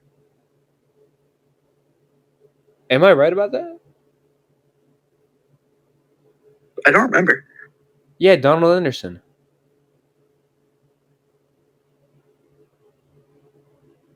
Yeah, I was right. Yeah. Donald Anderson, the Sigint, was indeed a DARPA chief. Oh, yeah. Yeah. So I guess he has a part to play in the story. Yeah. Again, that's why I'll kind of let this one get ranked so low, is because that's Decoy Octopus. This is like the real DARPA chief. Yeah, fucking Decoy Octopus, you know. I don't know. Where would you put him? I'd put him in like D tier, you know. I say C, because yeah, he's still kind of there. Plus, we put Paramedic at C. I mean, yeah, I see D tiers like where I put fucking Boris and all characters like him. That's why I've been saying. Yeah. That. Next up is Skullface. My man. He's so fucking stupid. Such an didn't realize he was talking to the wrong fucking snake the entire game. Yeah. Or wait, I'm trying to remember. Wasn't there a scene where they're in the car? He finishes his monologue and then he just sit in the car for the rest of the fucking ride. He just fucking stares at you awkwardly. Yeah. If it weren't for the fact that I had fucking cassettes with music on it, that would have been like horrible. Because he's just sitting there taking in every little bit of V's face. And it's just like the most awkward shit. And he's one of my favorite one-off antagonists of the franchise, just I like because he's so stupid. I like him, but he's so underutilized. Oh my god, He he's so is. underutilized. I feel like they should have used him more because he's a fucking skeleton cowboy. Yeah, I mean, like, they had the right idea, but then they just fumbled the bag so hard. Speaking of characters who are amazing, Sniper Wolf. Sniper Wolf, S tier for me. Huey's original love interest, and you already S tier for talked me. about it earlier. Yeah, I forget if we were recording that or not. I'm pretty How sure, yeah. important she was to you. Yeah, again, I'm an Iraqi Kurd, so is she. A lot of what she like goes through and stuff is a lot of things that my family has gone through. So it's like, come on, I have to like give her props for the like Yeah. shout outs, you know. I think that's something that I like about the Metal Gear games is like, despite everything that the characters go through, there's still like an ounce of, there's a lot of relatability with almost every single major character. Mm-hmm. You can relate to Snake's Solid Snake's troubles with Big Boss, and how just like, same thing with Liquid, how Liquid fucking views Big Boss and Venom for being horrible fathers, because, they were. Mm. And the resentment that built up leading to Liquid doing what he did. Mm-hmm. Yeah, I just really liked his story, despite it just being through one game. She was a great boss fight. She was a great character, and the way they described her and stuff, I think she was definitely a little too sexualized for my taste. Yeah, just I feel like I don't wanna Kojima didn't need to have like a bunch of characters that just have their fucking tits out. Yeah, it's like that's again, it's still fucking freezing cold too. But he still made her like a interesting character. Like she cared about dogs and like wolves and all that, which connected her to Otacon because they became good friends through that connection. And I wouldn't say she had zero feelings towards Otacon, but it wasn't like any feelings to where she would really do anything about it, you know? Yeah. And she was a good character. It's like a minor issue that I have with Metal Gear Solid 1 is that that they kind of wanted to continue using a lot of the same characters, but they all fucking died. Yeah. Overall, she was definitely a great character. She definitely connected to me through that relatability factor in life stories and all that. Uh, Again, with the whole sniping things, again, she's very good with guns. Again, personally, it's such a useless skill that I have, considering like where I am at. You know, like I'm very good with guns. I'm a very, very good shot, but it's such a useless skill. It's such a The useless Middle skill for Eastern me. blood mixing with your living in the United States. You're Yeah. just like, you're the cowboy. I grew up shooting a lot of different guns. I'm very strong myself too, and I can take a lot of hits through a lot of different kinds of pain. So it's like it's just such a useless skill that I have. Like I've gone hunting a lot. It's fun and all that. I like shooting guns, but it never applies to my day to day life, you know. But again, makes her more relatable. It's a useful skill to have, though. Just in case shit falls apart. If a zombie apocalypse or like communist uprising ever happens, I'll be set. You know, I'll be fine. I don't know. From what I've learned from media, for a zombie apocalypse, being able to swing an axe would be better. I mean, I can still swing shit pretty good. You know, it's not really like. Actually, it depends on the apocalypse. If it's like Walking Dead, then fucking use your fists. They're so goddamn weak. Oh my god, Walking Dead! I can just walk past them; they won't even try to get me. But if it's like fucking COD zombies, we're fucked. Yeah. Anyway, back to Metal Gear Solid. Right. Next up is Mr. Sokolov himself. He was the MacGuffin of the game, and he gets killed off. For sure. He wasn't irrelevant because he was important. Yeah. But I'd say D tier. He moved the story along, and then he dies when he stops being important. I say when I probably do his voice, I'm gonna do like the old random ass scientist, like oh that kind of voice. That's just fucking fitting for Half-Life 1 ass voice. Yeah. That's the voice I did for Madner, I'm pretty sure. But next up is wait, have you seen the podcast? No, I haven't seen the podcast yet. This motherfucker. Go watch it. Oh my god. Please. Go watch I don't want to die. I'm sorry. Alright, next up is Solidus Snake. The perfect copy of Big Boss. S tier. Yeah, A tier. Yeah, no. I say A He's tier. a really good villain. I love Very good. his entire like story arc with Raiden, you know, being his fucking adoptive father. Mm-hmm. And he was the president of the United States. Yeah, I mean, back then, I feel like a lot of people would have been like, "Yeah, this is so crazy that it makes sense for a Metal Gear game." Nowadays, he's like the ideal candidate for a president. Yeah, I would vote for Solid as Snake. It's like, all right, who would you choose, Senator Armstrong or Solid as Snake? I'm not sure. I mean, Solid Armstrong got the memes locked down. Okay, you know what? That's actually fucking Trump versus Kamala right now. Armstrong being Kamala, she got the memes locked down. The other one makes sense. No, they both suck. Never mind. Like Kamala's Actually, I don't know what they both doing. suck. Yeah, Kamala's got the memes locked down. Solid has got the fucking attack plans. You know. Yeah, you know, Trump is funny. I don't know. That's the only thing I got for Trump. I don't pay attention to politics that much. Politics apply to me a lot, so I kind of have to care, being Middle Eastern and all that. I'm not gonna fucking vote for a Democrat or Republican because they're both cunts. But so we should vote for Senator Armstrong, the Supreme Leader Kim Jong Un. You know. Let's vote for 100% turnout rate, by the way. I'm sure he'd love to be the president of the United States. I heard he is. I don't know what you're talking about. No, he is. Yeah, he's like the god king of the world, isn't he? Of course, you know, he's the supreme leader. Next up is Strangelove, by the way. Speaking of strange people, we got Miss Strangelove here. Of course. Isn't she Huey's biological mother? Not Huey's, Hal's. I mean, Hal's. I'm Ottocon's sorry. biological mother. Hal's biological mother. Yeah. Yeah, you sorry, I'm fucking dying right that now. would have been a weird relationship if it was Huey's biological mother. Yeah, very, very strange relationship with that be. Oh, I see what you mean. Yeah, keeping her at what, C? Yeah, she was an important character. I liked a lot of the interactions she had, and she was one of the first bisexual characters in the franchise. Mm-hmm. She just like very clearly has a fucking bunch of lesbian lines, but you know, Vamp she was the first. had Hal, so clearly she at least liked men in some way, shape, or form. Wait, I'm pretty sure Vamp was the first bisexual. Bisexual woman. Oh, sorry, bisexual woman. I guess. Are you saying Vamp cannot be a woman? That's a little transphobic. I don't know, but you know. I'm sorry, guys. I don't think like, you. I'm just saying. I'm pretty sure Vamp uses he/him pronouns. I don't think you, as a bisexual male, can say whether or not another bisexual can be transgender. I have a fucking gaydar built into my head. Okay, Barzy. I don't know.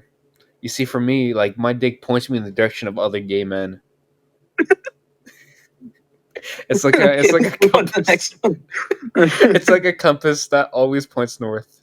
You know. Yeah. Hey, it's the boy. Yeah, Down syndrome pedophile. Where would you rank him? He is an entertaining character. He has to be up there. I don't think he's C tier. Just because every single fucking scene he's in, he's yelling about 9/11 or about being a child rapist. I'd say he's up there with fucking Sam. Yeah. Just because he's very impactful to the story, because you know he kills off the random ass president. He is entertaining for the entire time he's on screen. Has one of the most fun boss fights after you get past his first phase, and one of the best soundtracks in the entire game. He's just one of the best characters. So we put him in A? We'll put him in A, yeah. All right. Next up is Sunny. Ah, yes. The beautiful daughter of Al and David. Yeah. Huey tier because her eggs fucking suck. Yeah. Where would you put her? I think, unironically, if we're not joking around, she was a good character. Mm-hmm.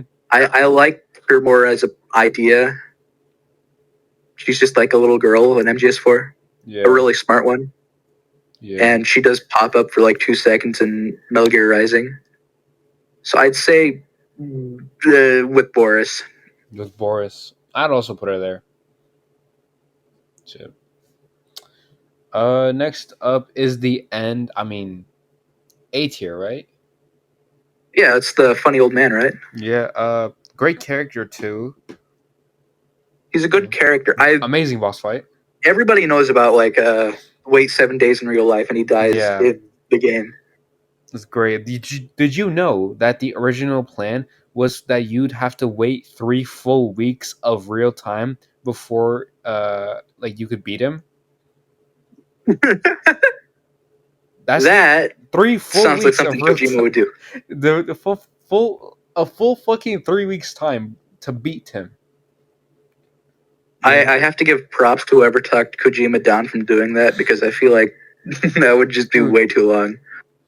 If you go through, I think, Did You Know Gaming did it, but it was like they have like a big series on a lot of like cut content, and a lot of the videos are Kojima wants to do something super fucking stupid and like impossible, and his team has to just like tell him no, you know, just gotta go, no, we're not They doing have that. like a fucking spray bottle for whenever Kojima says something stupid. Exactly.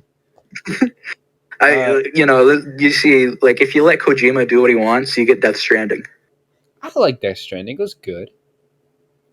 I mean, yeah, but like he made a walking simulator. It's a fun game. It's a relaxing game, but like it's kind of. I feel like he could have done better. He could have done better. I guess. Hopefully Death Stranding 2 is better. It's coming out soon. He and Sam Lake collabed recently. I'm hoping. I'm like really how he called hoping Norman that. Reedus fucking Sam Lake. Huh?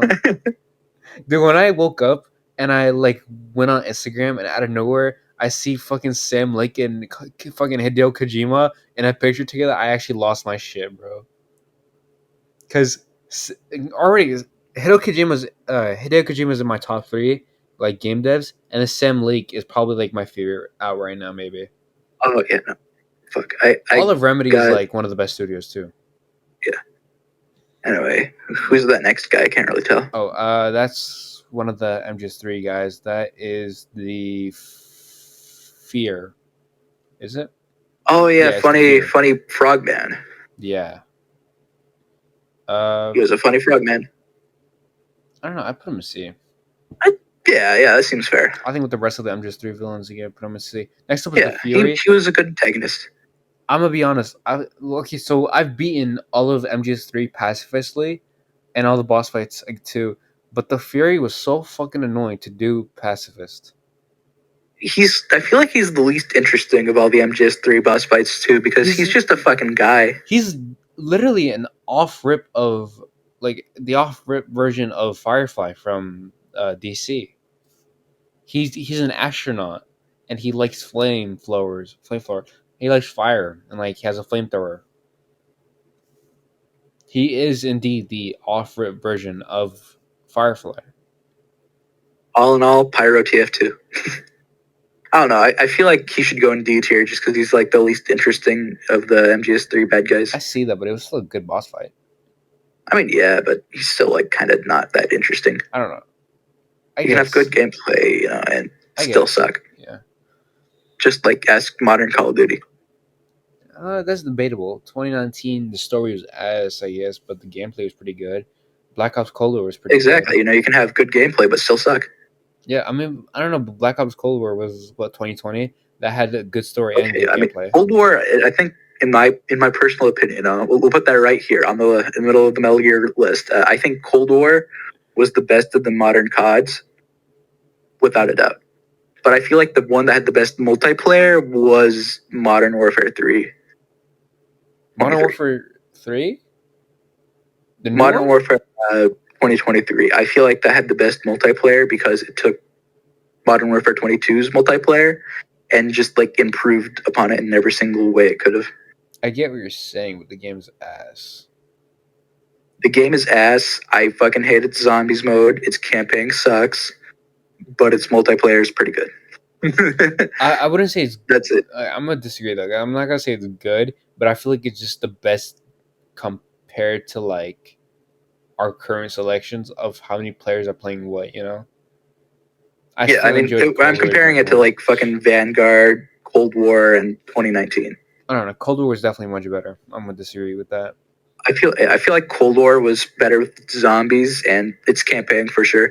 Anyway, fuck. We got to get back to Oh Metal yeah. Gear. I can get sidetracked with that Next up conversation. is the Sorrow, who is also the wife of the boss, or not wife of the boss. What am I saying? Yeah, The the wife of the the boss, her little boy toy. the boss's husband, ex husband that died. Yep, the bottom of the relationship, Yeah. and one of the most He interesting parts of Metal Gear Solid 3. he was the original ghoster.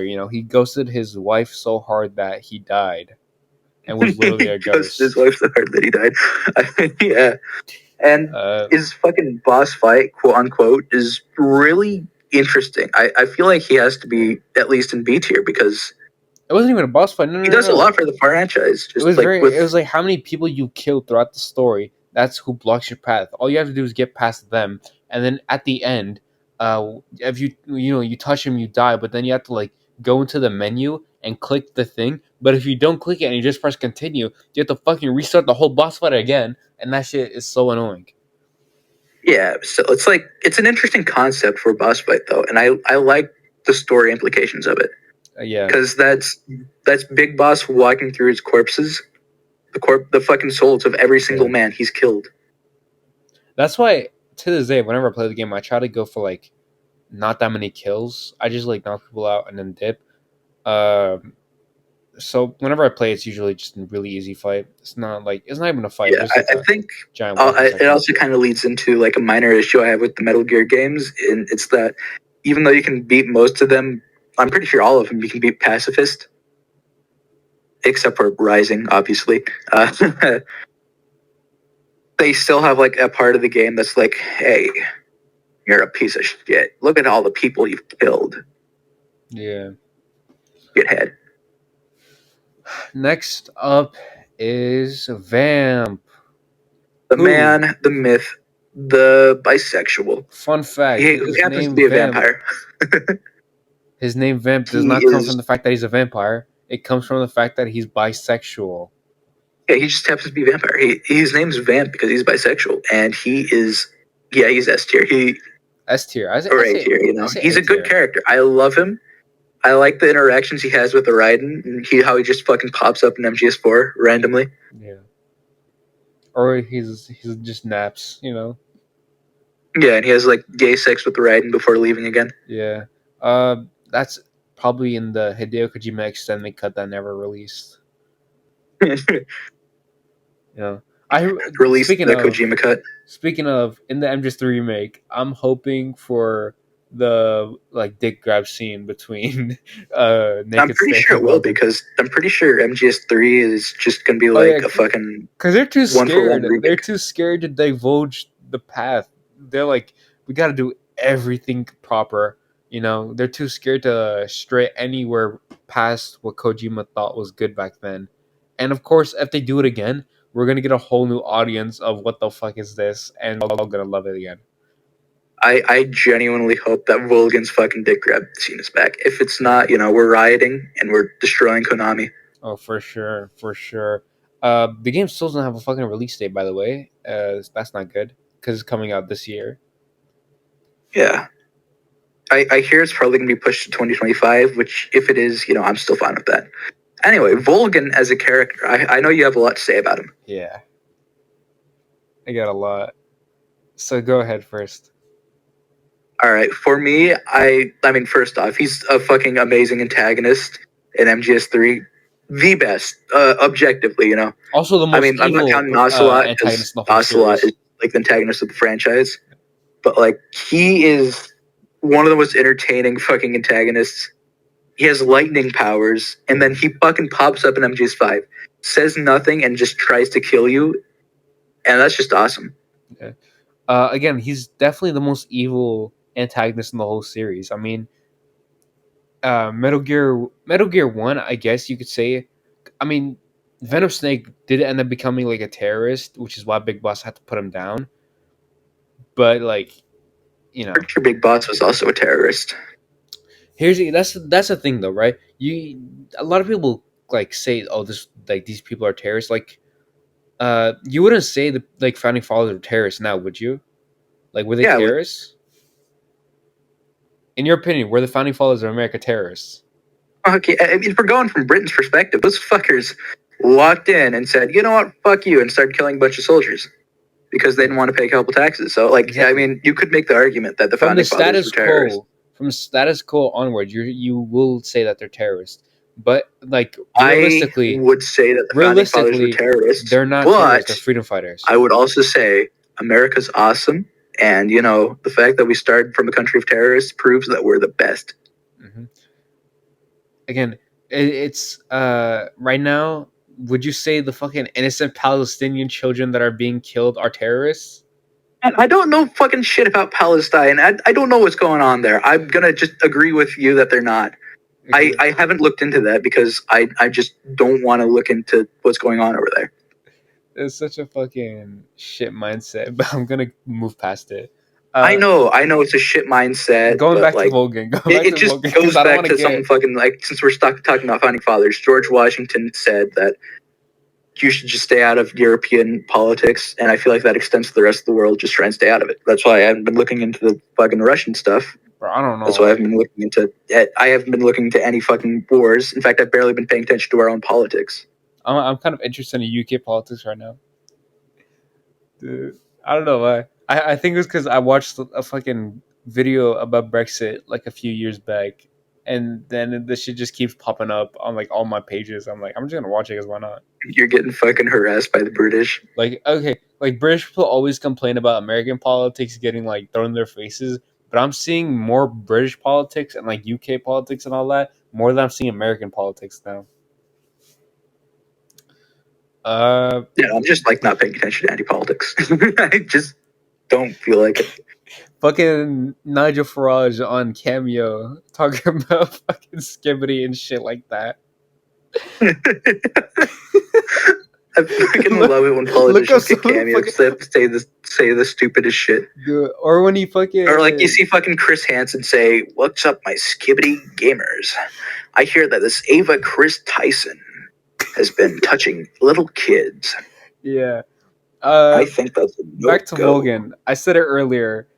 His whole thing in MGS5 is that he's alive off of pure hatred. And as somebody who struggles with very, very, very bad anger issues, my entire dad's side of the family struggles with very, very bad anger issues. Again, big part of my life to that. For somebody to live off of pure hatred alone, and then when they find out that the person they've been like chasing after is the wrong person, hence instead of getting angrier, he just dies and doesn't come back. You know, maybe he was just so fucking angry that he just died right then and there. His heart couldn't take it anymore, so he died twice. I don't even know. Plus, I don't know. His spirit was being enhanced by Psycho Mantis, so I'm like, why couldn't he just like bring him back again? You know? Like, maybe Psycho Mantis just like got fucking bored. That's like what I kind of got out of that. He just kind of got bored of Vulcan. I'm not sure. Because he got a brand new play toy with Sahelanthropus. Yeah. But then he lost it pretty quick, too. Then he lost it, but then he got it back. Yeah. Again, Vulcan, definitely the most evil antagonist in the series, I guess. I would argue that Vulcan is an S tier. S tier? S tier. I think Vulcan's S tier. I see, yeah, I guess low S tier made to me. I mean, yeah. Yeah. Next up is Vulcan Raven. I mean, who? Vulcan Raven. He was the furry from MGS1. Yeah. I feel like he's also kind of like the least interesting of the Metal Gear Solid 1 antagonists because he's just a guy with a gun. Yeah, a big gun, but you know. He's a guy with a big gun. He was also a furry. There are a lot of furries in Metal Gear Solid 1. Were there a lot of furries? We got Sniper Wolf. She loves wolves, man. Yeah, but I don't know if she's a furry for that. I mean, we got Otacon. Like, I mean, look at that, man. Can you tell me that guy hasn't at least fucking watched the entirety of My Little Pony once? I see that. Yeah, he definitely did. But that's not a furry. That's a brony. So true. I hate that I know what that term meant. Don't worry, buddy. I'm worse off. Yeah. I don't remember. I learned it back in like fucking when that shit started getting popular, and I saw a random ass video about some kid doing a presentation about My Little Pony in class, and he used the term brony. I saw that fucking video earlier today of this kid, and was like, there's a. I also saw the fucking. I'm sorry, but I got the big bite when I wanted the Rainbow Dash video. This fucking I haven't seen poor that video. mentally this poor kid. He's just walking up to this cashier and saying, "I wanted a Pinkie Pie, but you got me the Rainbow Dash." Mhm.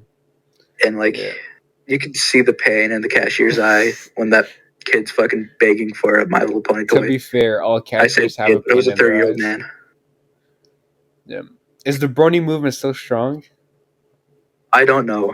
Has it I increased can't since imagine this since fucking the fucking 2012? My Little Pony show ended forever ago. When did it come out? Fuck, I don't know. I'm assuming around 2012 because that's like when I watched it when I was a kid. Why am I not surprised? I'm not playing it. I remember like the brony stuff happening in like 2016. I know the brony stuff like kicked off in 2016, so I could be wrong. Yeah. All I know is that when I was younger, my sister I had to begrudgingly watch that shit. Yeah. Anyways, next up. Last one, Fat Man. Fat Man. He has roller skates and he wears high heels. Yeah. And he painted his nails. Mm-hmm. Keep him that. I think he's the goofiest of the Metal Gear Solid 2 bosses. Yeah. It's definitely such a trend. Anyways, now that we've finished the tier list, we're gonna go through each one and re-rank through that tier list. All right. Though first, let me just cut the video so I can right. All right. Now we have to re-rank all the characters. So I know there are a couple that we feel like should go elsewhere on the list. Yeah. So what are some that are like glaringly you just kind of want to put somewhere else? Let's start with S tier and just work our way down. All right. I feel like Naked Snake at number 1. Yeah, I feel like we should put like the snakes together. You know, put it Big Boss, Solid, and then Liquid. Liquid. Actually, would you say Liquid is better than Raiden, right next to Solid? And then we'll put Liquid. Sorry, what? Revolver is just like. Sorry, repeat that. So I feel like we should put Revolver next to Solid. Above Raiden? Above Raiden, yeah. All right. But we'll keep Raiden there because, he's one of the best characters. Definitely. Then we got Liquid. I feel like we could move Armstrong down because I love him. But, that's 30 minutes of screen time he had. Is Otacon better than Liquid or worse? Move Otacon up, yeah. Above Liquid or no? No. Yeah. We'll keep him there. All right. Gray Fox is definitely better than these guys. I wouldn't say he's better than Otacon, though. And then I feel like we should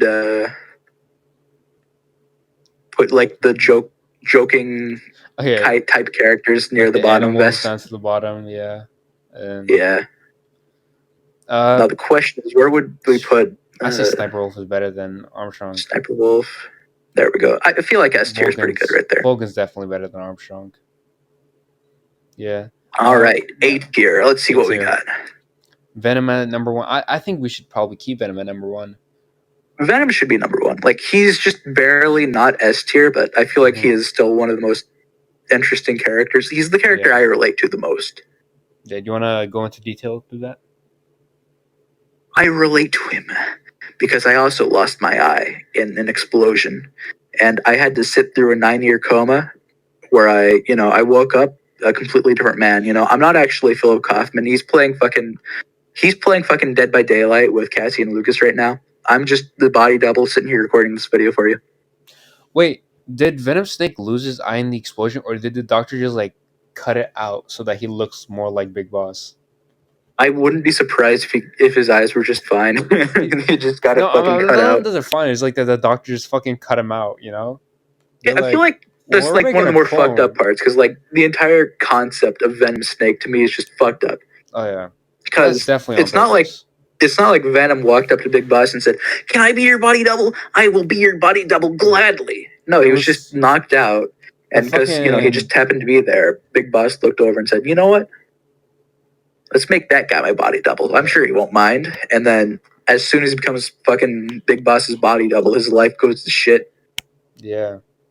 I mean, life wasn't too great before, but it's not much better after. I mean, yeah, but beforehand, if he wanted to like go home or start a new life, he could have. But now he has no choice. He's forever gonna be Big Boss till he dies. Which he does. Which he does. Yeah, he gets fucking murked by Solid. Yeah. Through the careful planning of the real Big Boss. Anyways, the boss, the actual boss. I feel like Boss should also stay where she is. Yeah, I'd say so. Definitely great character. Eva. Eva. I think better. She should go above Blade Wolf. In fact, yeah. I'm gonna say something controversial. Go ahead. I think we should move Blade Wolf down a little bit. I don't disagree. He might be one of the weaker at least characters. Bottom of A. I don't think he's like close to the top, like where we put him. Yeah. Bottom of A, top of B. Mm-hmm. Jetstream Sam. Jetstream Sam. Definitely not better than the top 3 over here. He's a really good character. I feel like we should see where we want everybody else on the list first. Yeah. But like I feel like he's one of the ones we can probably move around a little bit. Yeah. Kaz. I mean, Kaz. Yeah, I feel like he should go up. He's important to the story. Yeah. And he's really likable, but also a piece of shit. Yeah. Meryl. Is Meryl better than Kaz? Meryl, I think Meryl stays a little bit below Sam. Yeah. Or sorry, I said Kaz instead of Sam. Psycho Menace. I think Menace should move down a little bit. Yeah. Down, really? I do. I love Menace. I do. But I feel like there are a couple more interesting characters behind him. Okay, so keep Meryl where she's at, and keep Meryl where she's at. We'll move Menace right next to Blade Wolf for now. All right, I'll just keep then we can probably move him. Yeah. Later. Quiet. Would you say Quiet is better than Meryl? Quiet. I think she's nice and snug, like right above Blade Wolf, right behind Vamp. What about Solidus? Would you say Solidus? Oh, we got to move him up. I feel like we should put him above Sam. Above Sam. That's valid. Above Sam, yeah. Yeah. What about this guy right here? I feel like he should also go a little bit lower down to A because he's impactful to the story and all that. But yeah. The end. I mean, the end. You gotta give him you gotta put him up a little bit, right? Yeah, sure. Yeah, he is one of the more interesting characters from that game. Yeah. I wouldn't put him above Kaz, but I think he's definitely up there. Yeah, it's nice and snug, right? In between Sam and Solidus. Yeah, that's better. Vamp. I mean, Vamp is definitely. Yeah. Definitely put him up here. Up. Is he better than the end though? That's the thing. I'm not. He has 2 games to work with, so. True, but he's nowhere near as interesting. All right, and then I think Mantis we should put right behind Meryl and above Quiet. All right, I see that. And then Blade Wolf, that looks better. And then we can swap around Blade Wolf and fucking Down syndrome if we want. It doesn't really matter. I don't know. I like Blade Wolf more. Yeah. All right. B tier, one of the smallest tiers. It is. Yeah, it's one of the smaller tiers, which is kind of shocking. Mm-hmm. I mean, I think first things first. We gotta put fucking Campbell a little bit closer to the top. Oh yeah. Yeah. I mean, Johnny. Come on, is Johnny number 1? We gotta put Johnny there. Yeah. Johnny is the best goddamn character in the franchise. We're just putting him here so we nerf his powers, so it doesn't come out of the screen and kill us. Fucking what was this one? Gustava Hefner. Probably one of the lower, right? Yeah, I'll put her a little bit lower. I think Skullface should go right next to Campbell. Yeah, that makes sense. The old bastard from MGS1 should also go a little bit lower down. You mean Metalgear? Dr. Funny Name. MGS1. Kill Marv. Yeah, and then I think right next to him we should also put Dr. Funny Fist. Oh, this guy? Really? Yeah. I don't know. Yeah. I'm not sure. I guess, yeah. Compared to the rest. Yeah. Okay, Skullfist there. Fucking... Where should we put this guy? I think Monsoon's fine where he is. I think we could swap Paz with Dr. Legs. Oh, this guy? No. Paz with I'm like, who's saying? the man who made Metal Gear. Oh, Ganon. Sorry, my brain's still fucking dying yet. Swap him around. Pause at number 3 or 4. That looks good. Yeah, I like that. Yeah, I see it. Yeah. For C, I mean, ooh, you gotta give Johnny some props. Yeah, I gotta put Johnny up there. And I think right next to Johnny, Strangelove should also be there too. Strangelove, yeah, I see it. Yeah. And then we'll put Paramedic. Come on, Paramedic. Gotta be. Yeah, I could put them there. That'll move Code Talker up a little bit too. Code Talker. Yeah. All right. Yeah. I mean, maybe some of them boss fights. Yeah, I mean, if we're going by boss fights, then we should probably move Mistral up a little bit too. Oh yeah. Right behind funny white-haired man. Jevin? Yeah, there we gotta go. Move this guy down though. We'll move that guy down. I'm pretty sure he was just there for a little bit in the riding section. Like the beginning of the riding part of the MGS2. Fortune, I mean, probably move Fortune, down. Yeah, that looks good. Yeah. All right. Yeah, that's a good part. That's solid. Okay, wait, but what about these two right here though? That's the thing. Which one is better? The Fear or whatever's name is? Fear or I gotta go with B, man. He has B's. He has Barry Benson. Yeah. Yeah. All right. And then what? Sijin stays where he's at? Stays where he's at. All right. Yeah. Speaking of people that stay where they're at, I think Boris has got to stay at the top of D. You know, he's just he's been the little vocal point there. Yeah. He's been our little man that tells us where D tier is. Mm-hmm.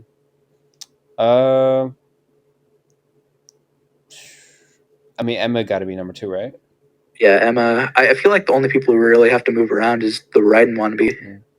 Oh, yeah, I feel like he can go up a little bit more. Raikov, yeah, there we go. Because he's funnier. Olga, Olga got to be up there too, right? Yeah, and then we should move Sunny up a little bit too. Where's Sunny? Where would we move Sunny? I think he should go better than these guys. Yeah. Mei-Ling. I mean, Mei-Ling got to be up here. Mei-Ling's pretty good. Yeah, we got to keep her up. I mean, yeah, I put her at 3. Definitely a better character than some of these. Yeah. Hold on, let me put Olga above Raikov. I think that looks pretty solid. Yeah. Okay, but what about these guys? Sokolov or Hollywood? Hollywood's got to be at the lowest. Come on now. Yeah, and then Sokolov. Yeah, he can go above Kazam. I don't know about being above this bitch though. I don't think he's above Sunny. Yeah. Vulcan Raven. I mean, I put him. We'll put Vulcan above. Yeah, there we go. Yeah, that looks good to me. And I like Kasim's boss fight and his music. You know, he was just kind of there. Yeah. So we'll keep him right where he is at. We could probably put him above these guys then. Yeah. There we go. Yeah. F, you know. All right. So I think real quickly we should move all of the MGS girls, the MGS4 girls, all the way to irrelevant. Irrelevant. They were boss fights. They felt like they just needed to be there rather than they should have been there. All right. It was like, you know, we have to put boss fights in the game. Might as well make it hot women. Yeah. You could have swapped them out for literally any other character. You could have put fucking clones of Johnny and it probably would have been better. Oh, for sure. Or just bring back some of the genome soldiers. Exactly, yeah. And I think we should also put funny octopus guy in F tier. I mean, the which one? The clone octopus fucker that you meet at the beginning of MGS1 should also go in irrelevant because. Wait. I mean, what's the octopus? Yeah. What octopus? Yeah, octopus. I mean, he octopus? dies. Like as soon as you meet him, he moves the story along. Are you talking about this one? Yeah. I mean, he's an F though. Actually, I should keep him in F. Also, what the fuck is Zero doing in F? I think I put him there because he does a lot of things. As a character, he's actually really good. Hold on. I don't know why the fuck we put him in F. Let's like put him in A, like right next to Kaz or something. Yeah, because he's a really important character to the franchise. What the fuck were we smoking? Above Kaz, right under Kaz. Right under. I think I put That's him there as like a perfect. joke or some shit. I just forgot about it. Yeah, I think that was just a placeholder area. Yeah. And honestly, you could. Cute Marvin's going at the I don't bottom. think it really matters where we put the rest of the F tier characters because they're all just like kind of the same to me. Yeah, I see that. Yeah. And then for Huey tier, the only character we need to move up is Huey. Huey tier because he is Huey. He's Huey. He needs to be up. If he can't be on top of his wife, he needs to be on top of his tier. Exactly. Um, who's worse though? Okay, this guy right here was a big bad guy. I mean, even Huey fucking hated him. Huey fucking hated him. That means he has to go right behind Huey then, right? No, I put him at the very bottom of the tier. All right. Yeah. We got the CIA official. He's Who not we as put him bad. right next? I feel like Raiden's girlfriend should go right behind Huey because even though she's not as evil as Huey, she is just such a fucking bitch. Okay, Jim Hausman, the guy who wanted to nuke Solid Snake, or Mei Ling, the guy who basically killed Solid Snake. Which is Put worse? Mei Ling behind Huey. Behind Huey? Better than Rose? Behind Huey. Because she killed Solid Snake, At least Raiden's fucking wife didn't, kill Raiden or something like that. She just fucked him up for a couple years. Okay, no, okay. Wait. What you're not understanding is this is so bad that it's not even up to Huey tier. Okay, yeah, we should put fucking her right next to him then, because, Huey... Okay, but Mei Ling's not as bad as Rose. Yeah, Rose is annoying. She's fucking pedantic and fucked up a lot. We'll keep her there. Yeah. We'll put the two goddamn. I think everyone else is just perfect where they are actually. Yeah, and irrelevant. We're not even gonna touch them because they're all irrelevant. Is irrelevant. We don't. They're all irrelevant equally. So exactly. Yeah, I'm happy with this tier list. I am happy with how it turned out. Yeah, it's looking like it's gonna be a good video. Next up is a Resident Evil tier list. My final thoughts on this are: this franchise is fucking amazing. Obviously, and I am really hoping that the MGS3 remake revives the franchise in the same way the Resident Evil remakes revived Resident Evil. Did they? I don't think they revived Resident Evil. I think the Ethan Winter games revived Resident Evil with 7. Yeah, I feel like Resident Evil 7 kickstarted Resident Evil, and then RA2 remake just kept it going, and it's been going strong since. Of course, I did not like Resident Evil. And I really hope that the MGS3 remake is does the exact same thing for Metal Gear, and that we get new games that are really good too. I don't want the game to be priced at $70 though, but I know Konami's gonna do it. I know it's probably gonna be $70. That's the downside. Actually, you know what? Fuck. Was Konami behind Is Konami behind Resident Evil? No, that's Capcom. Yeah, Capcom. Never mind. Yeah, no, Capcom's actually fair. Yeah, Capcom. Those I'm trying to remember how much. Resident Evil 4 remake only costs $40. Was it 40? I thought it was 50. No, it costs $40. Really? With DLCs, it costs 70. Because the fucking not 70. I think it costs 60 flat because of the Ada Wong DLC. Obviously, added that too. No, the game was $50. The Ada Wong DLC was $10. So it was $60 for both. Yeah, and then for the Game of the Year edition or whatever, the full version with all the DLCs and costumes, it's $70. Yeah, it was like 70 or 80. I can't remember. So I know for a fact MGS3 remake's gonna be fucking expensive as shit. But I am hopeful that it's gonna be good. I mean, no, but the thing about the RE4 remake was that it was coming off the back of the RE3 remake, which was bad. And they had to do something drastic to boost up sales again. And I mean, at the same time, Resident Evil 8 was coming off of the RE3 remake. That's true. I didn't like RE8 though. So RE4 was just a good game by itself. Yeah. That's the way I see it. RE8, had its issues, but it was still a really good game. Mm. And then, speaking of good games, Silent Hill 2, it looks like that's going to be really good. Yeah, I'm hoping. It's being made by Bloober Team, which you have to be super trying to find out what the word is. You got to be careful when it's a Bloober Team game. Yeah, You know, it looks like they're adding a good amount of stuff. Like Yeah. I already heard they're adding a bunch of new endings, yeah. a bunch more content. It's gonna be a lot longer. It'll be actually worth the money. It won't just be like a flat remake like Metal Gear Solid Delta. Yeah. The communication between Bloober Team and Capcom is not great. And I remember when the game was like first being created and like announced shit, fucking the trailer came out that was super dog shit because it was made by Konami, and the Bloober Team had to make a statement bashing Konami for making a shit trailer. It was really funny, and then they made a really good trailer, and then they made an even better trailer. Yeah. I remember when the first trailer came out, I was really skeptical, but like the new stuff I'm seeing, it makes me hopeful. I am hopeful for the new remake. Mm-hmm. And with all that being said, Hold on, I just think this is where we should end off this episode. One last note about Silent Hill 2 before we end it. When I was going through the gameplay trailer, or not gameplay, like the gameplay demo and stuff, I had one thought sitting in the back of my mind, which is like they basically just saw Alan Wake 2 and fucking Resident Evil, and then they're just like, what if we just combine the two, and that's how they got Silent Hill 2. I mean, to be fair, I feel like Silent Hill 2 just needed better fucking gameplay. Like I can see the argument. Like, well, I mean, it needs fit gameplay because it's fucking James, but at the same time, come on, man. Come on, man. It's looking like it's going to be another third person like action or thriller game, not I action. know it is. I'm kind of hoping that it's gonna be closer to RE2 remake, where like it's still fucking terrifying despite being like an action game. Yeah, like for Alan Wake 2, that was still pretty good.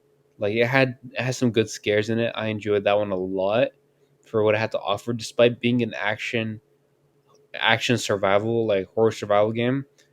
It still brought like the scares, which I really liked. But RE4 sadly did not bring the scares. It brought the action, it brought the thrill, but it didn't bring the scares. Well, I mean, to be fair, RE4 in general just wasn't a scary fucking game. It was No. an action game first and foremost. Yeah. It had scary elements, and I know the remake also has scary elements, Yeah. but like, it's not a scary game. Yeah, I'm glad the remake fixed, or not fixed, but like made the ending part better than the originals, because the original completely fell off by the end. Yeah. Also, I'm really hoping they don't remake 5. I hope they just skip to 6, and when they get to 6, they make a completely different game and not what we actually got.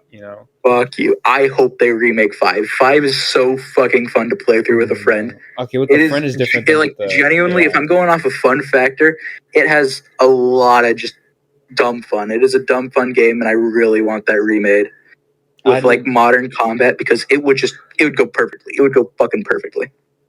5 of was course, like on the list right now, it looks like they're not going to be remaking 5 for a little bit since they're focusing on Code Veronica. Oh yeah, I want Code Veronica so bad.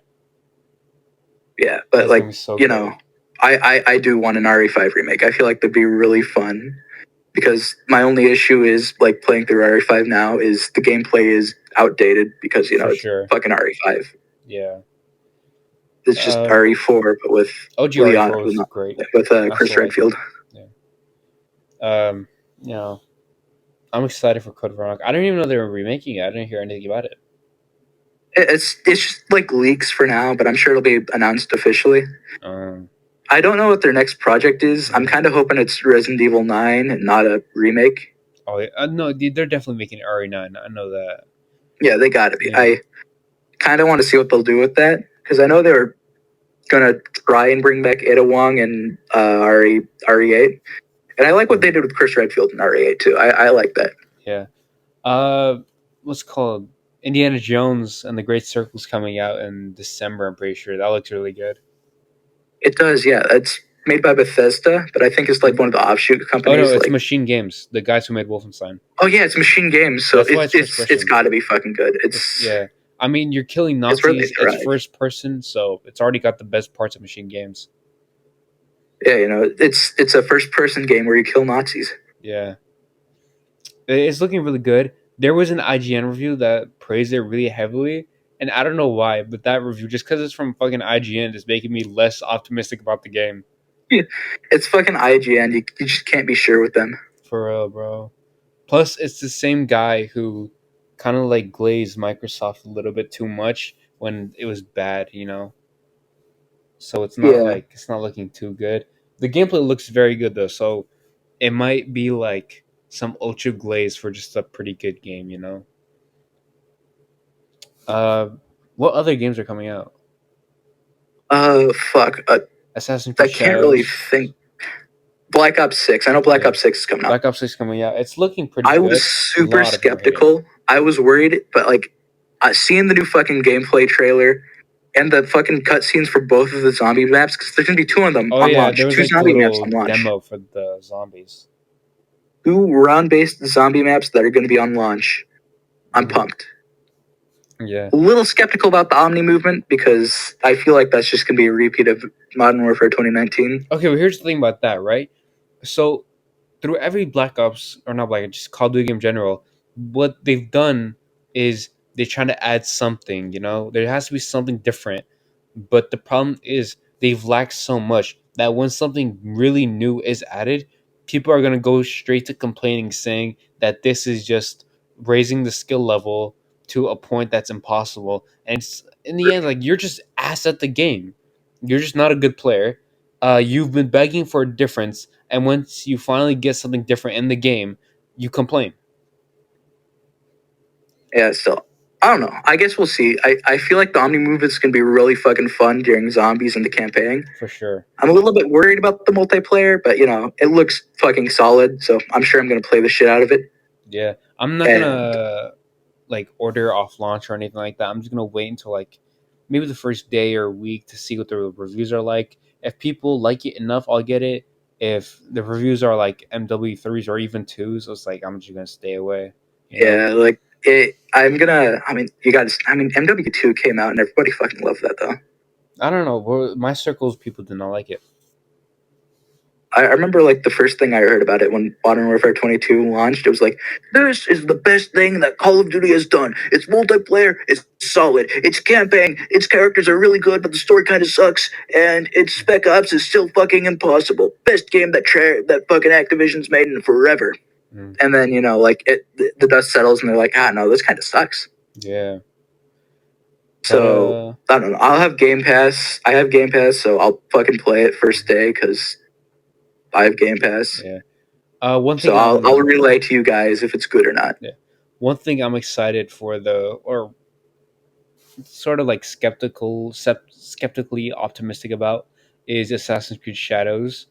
The game looks beautiful, of course, but like all AC games do, the gameplay looks fine. It's a little parts of it are stale, but I feel like that was kind of like shown on purpose so that people would like give their take, saying this looks stale, so that the devs know what to clean up and like what's fine. You know, Yeah, it's I also don't know. not I'm being just marketed as heavily I as Outlaws because that game's still not being like Star Wars fully released yet. Outlaws. I forgot that was even coming out. I'm just like not interested. Yeah. I'm not a fan. Again, I haven't been a fucking Star Wars fan since like shit, I don't know. I I guess haven't after Force seen like like 2015 when it came out. anything Star Wars since Mandalorian season 3. After that, I was like, okay, yeah, I get it now. Disney's realized how good this is, and they're gonna fucking milk it to the Yeah. ground. I stopped being a fan around like 2015, 2017-ish, around that range. I still like when there's something like Star Wars ish is like out, you know, I'm like I'll give it a watch, but not as like a Star Wars fan, as more like a casual viewer. And then I kind of see it, I'm like, all right, it's okay. The pre or not prequels, the sequels, not really fuck with them. The first one was alright, I guess. The other ones Yeah, I'm not a fan of. Mandalorian season 1 and 2 were pretty good. The third season I didn't fully finish, but kind of sucked. Was a Book of Boba Fett fucking sucked ass too. the only good Uh, episodes were the ones that were just episodes of the Mandalorian. yeah, I'm like I was excited for the Boba Fett show too because I love Boba Fett. Like that was like a very big character in my childhood, and I see that shit, I'm like, oh no, this shit's fucking ass. But I was like, it was Yeah, good seeing that I was right because from before, like Boba Fett's like his it was confirmed if he was alive or dead or not. I was like on like the train. I'm like, Boba Fett's definitely alive. How he's alive, I don't know, but he's definitely alive. And then comes out. I'm like, yep, I was right. So I think for now, I feel like this is where we should wrap it up. Yeah, for We'll sure. talk a bit more about random shenanigans in the next episode. So keep an eye out for that one if you guys are interested. And recording that tomorrow our that's time. about it. Yep. All right. See you guys in the next one. Yep.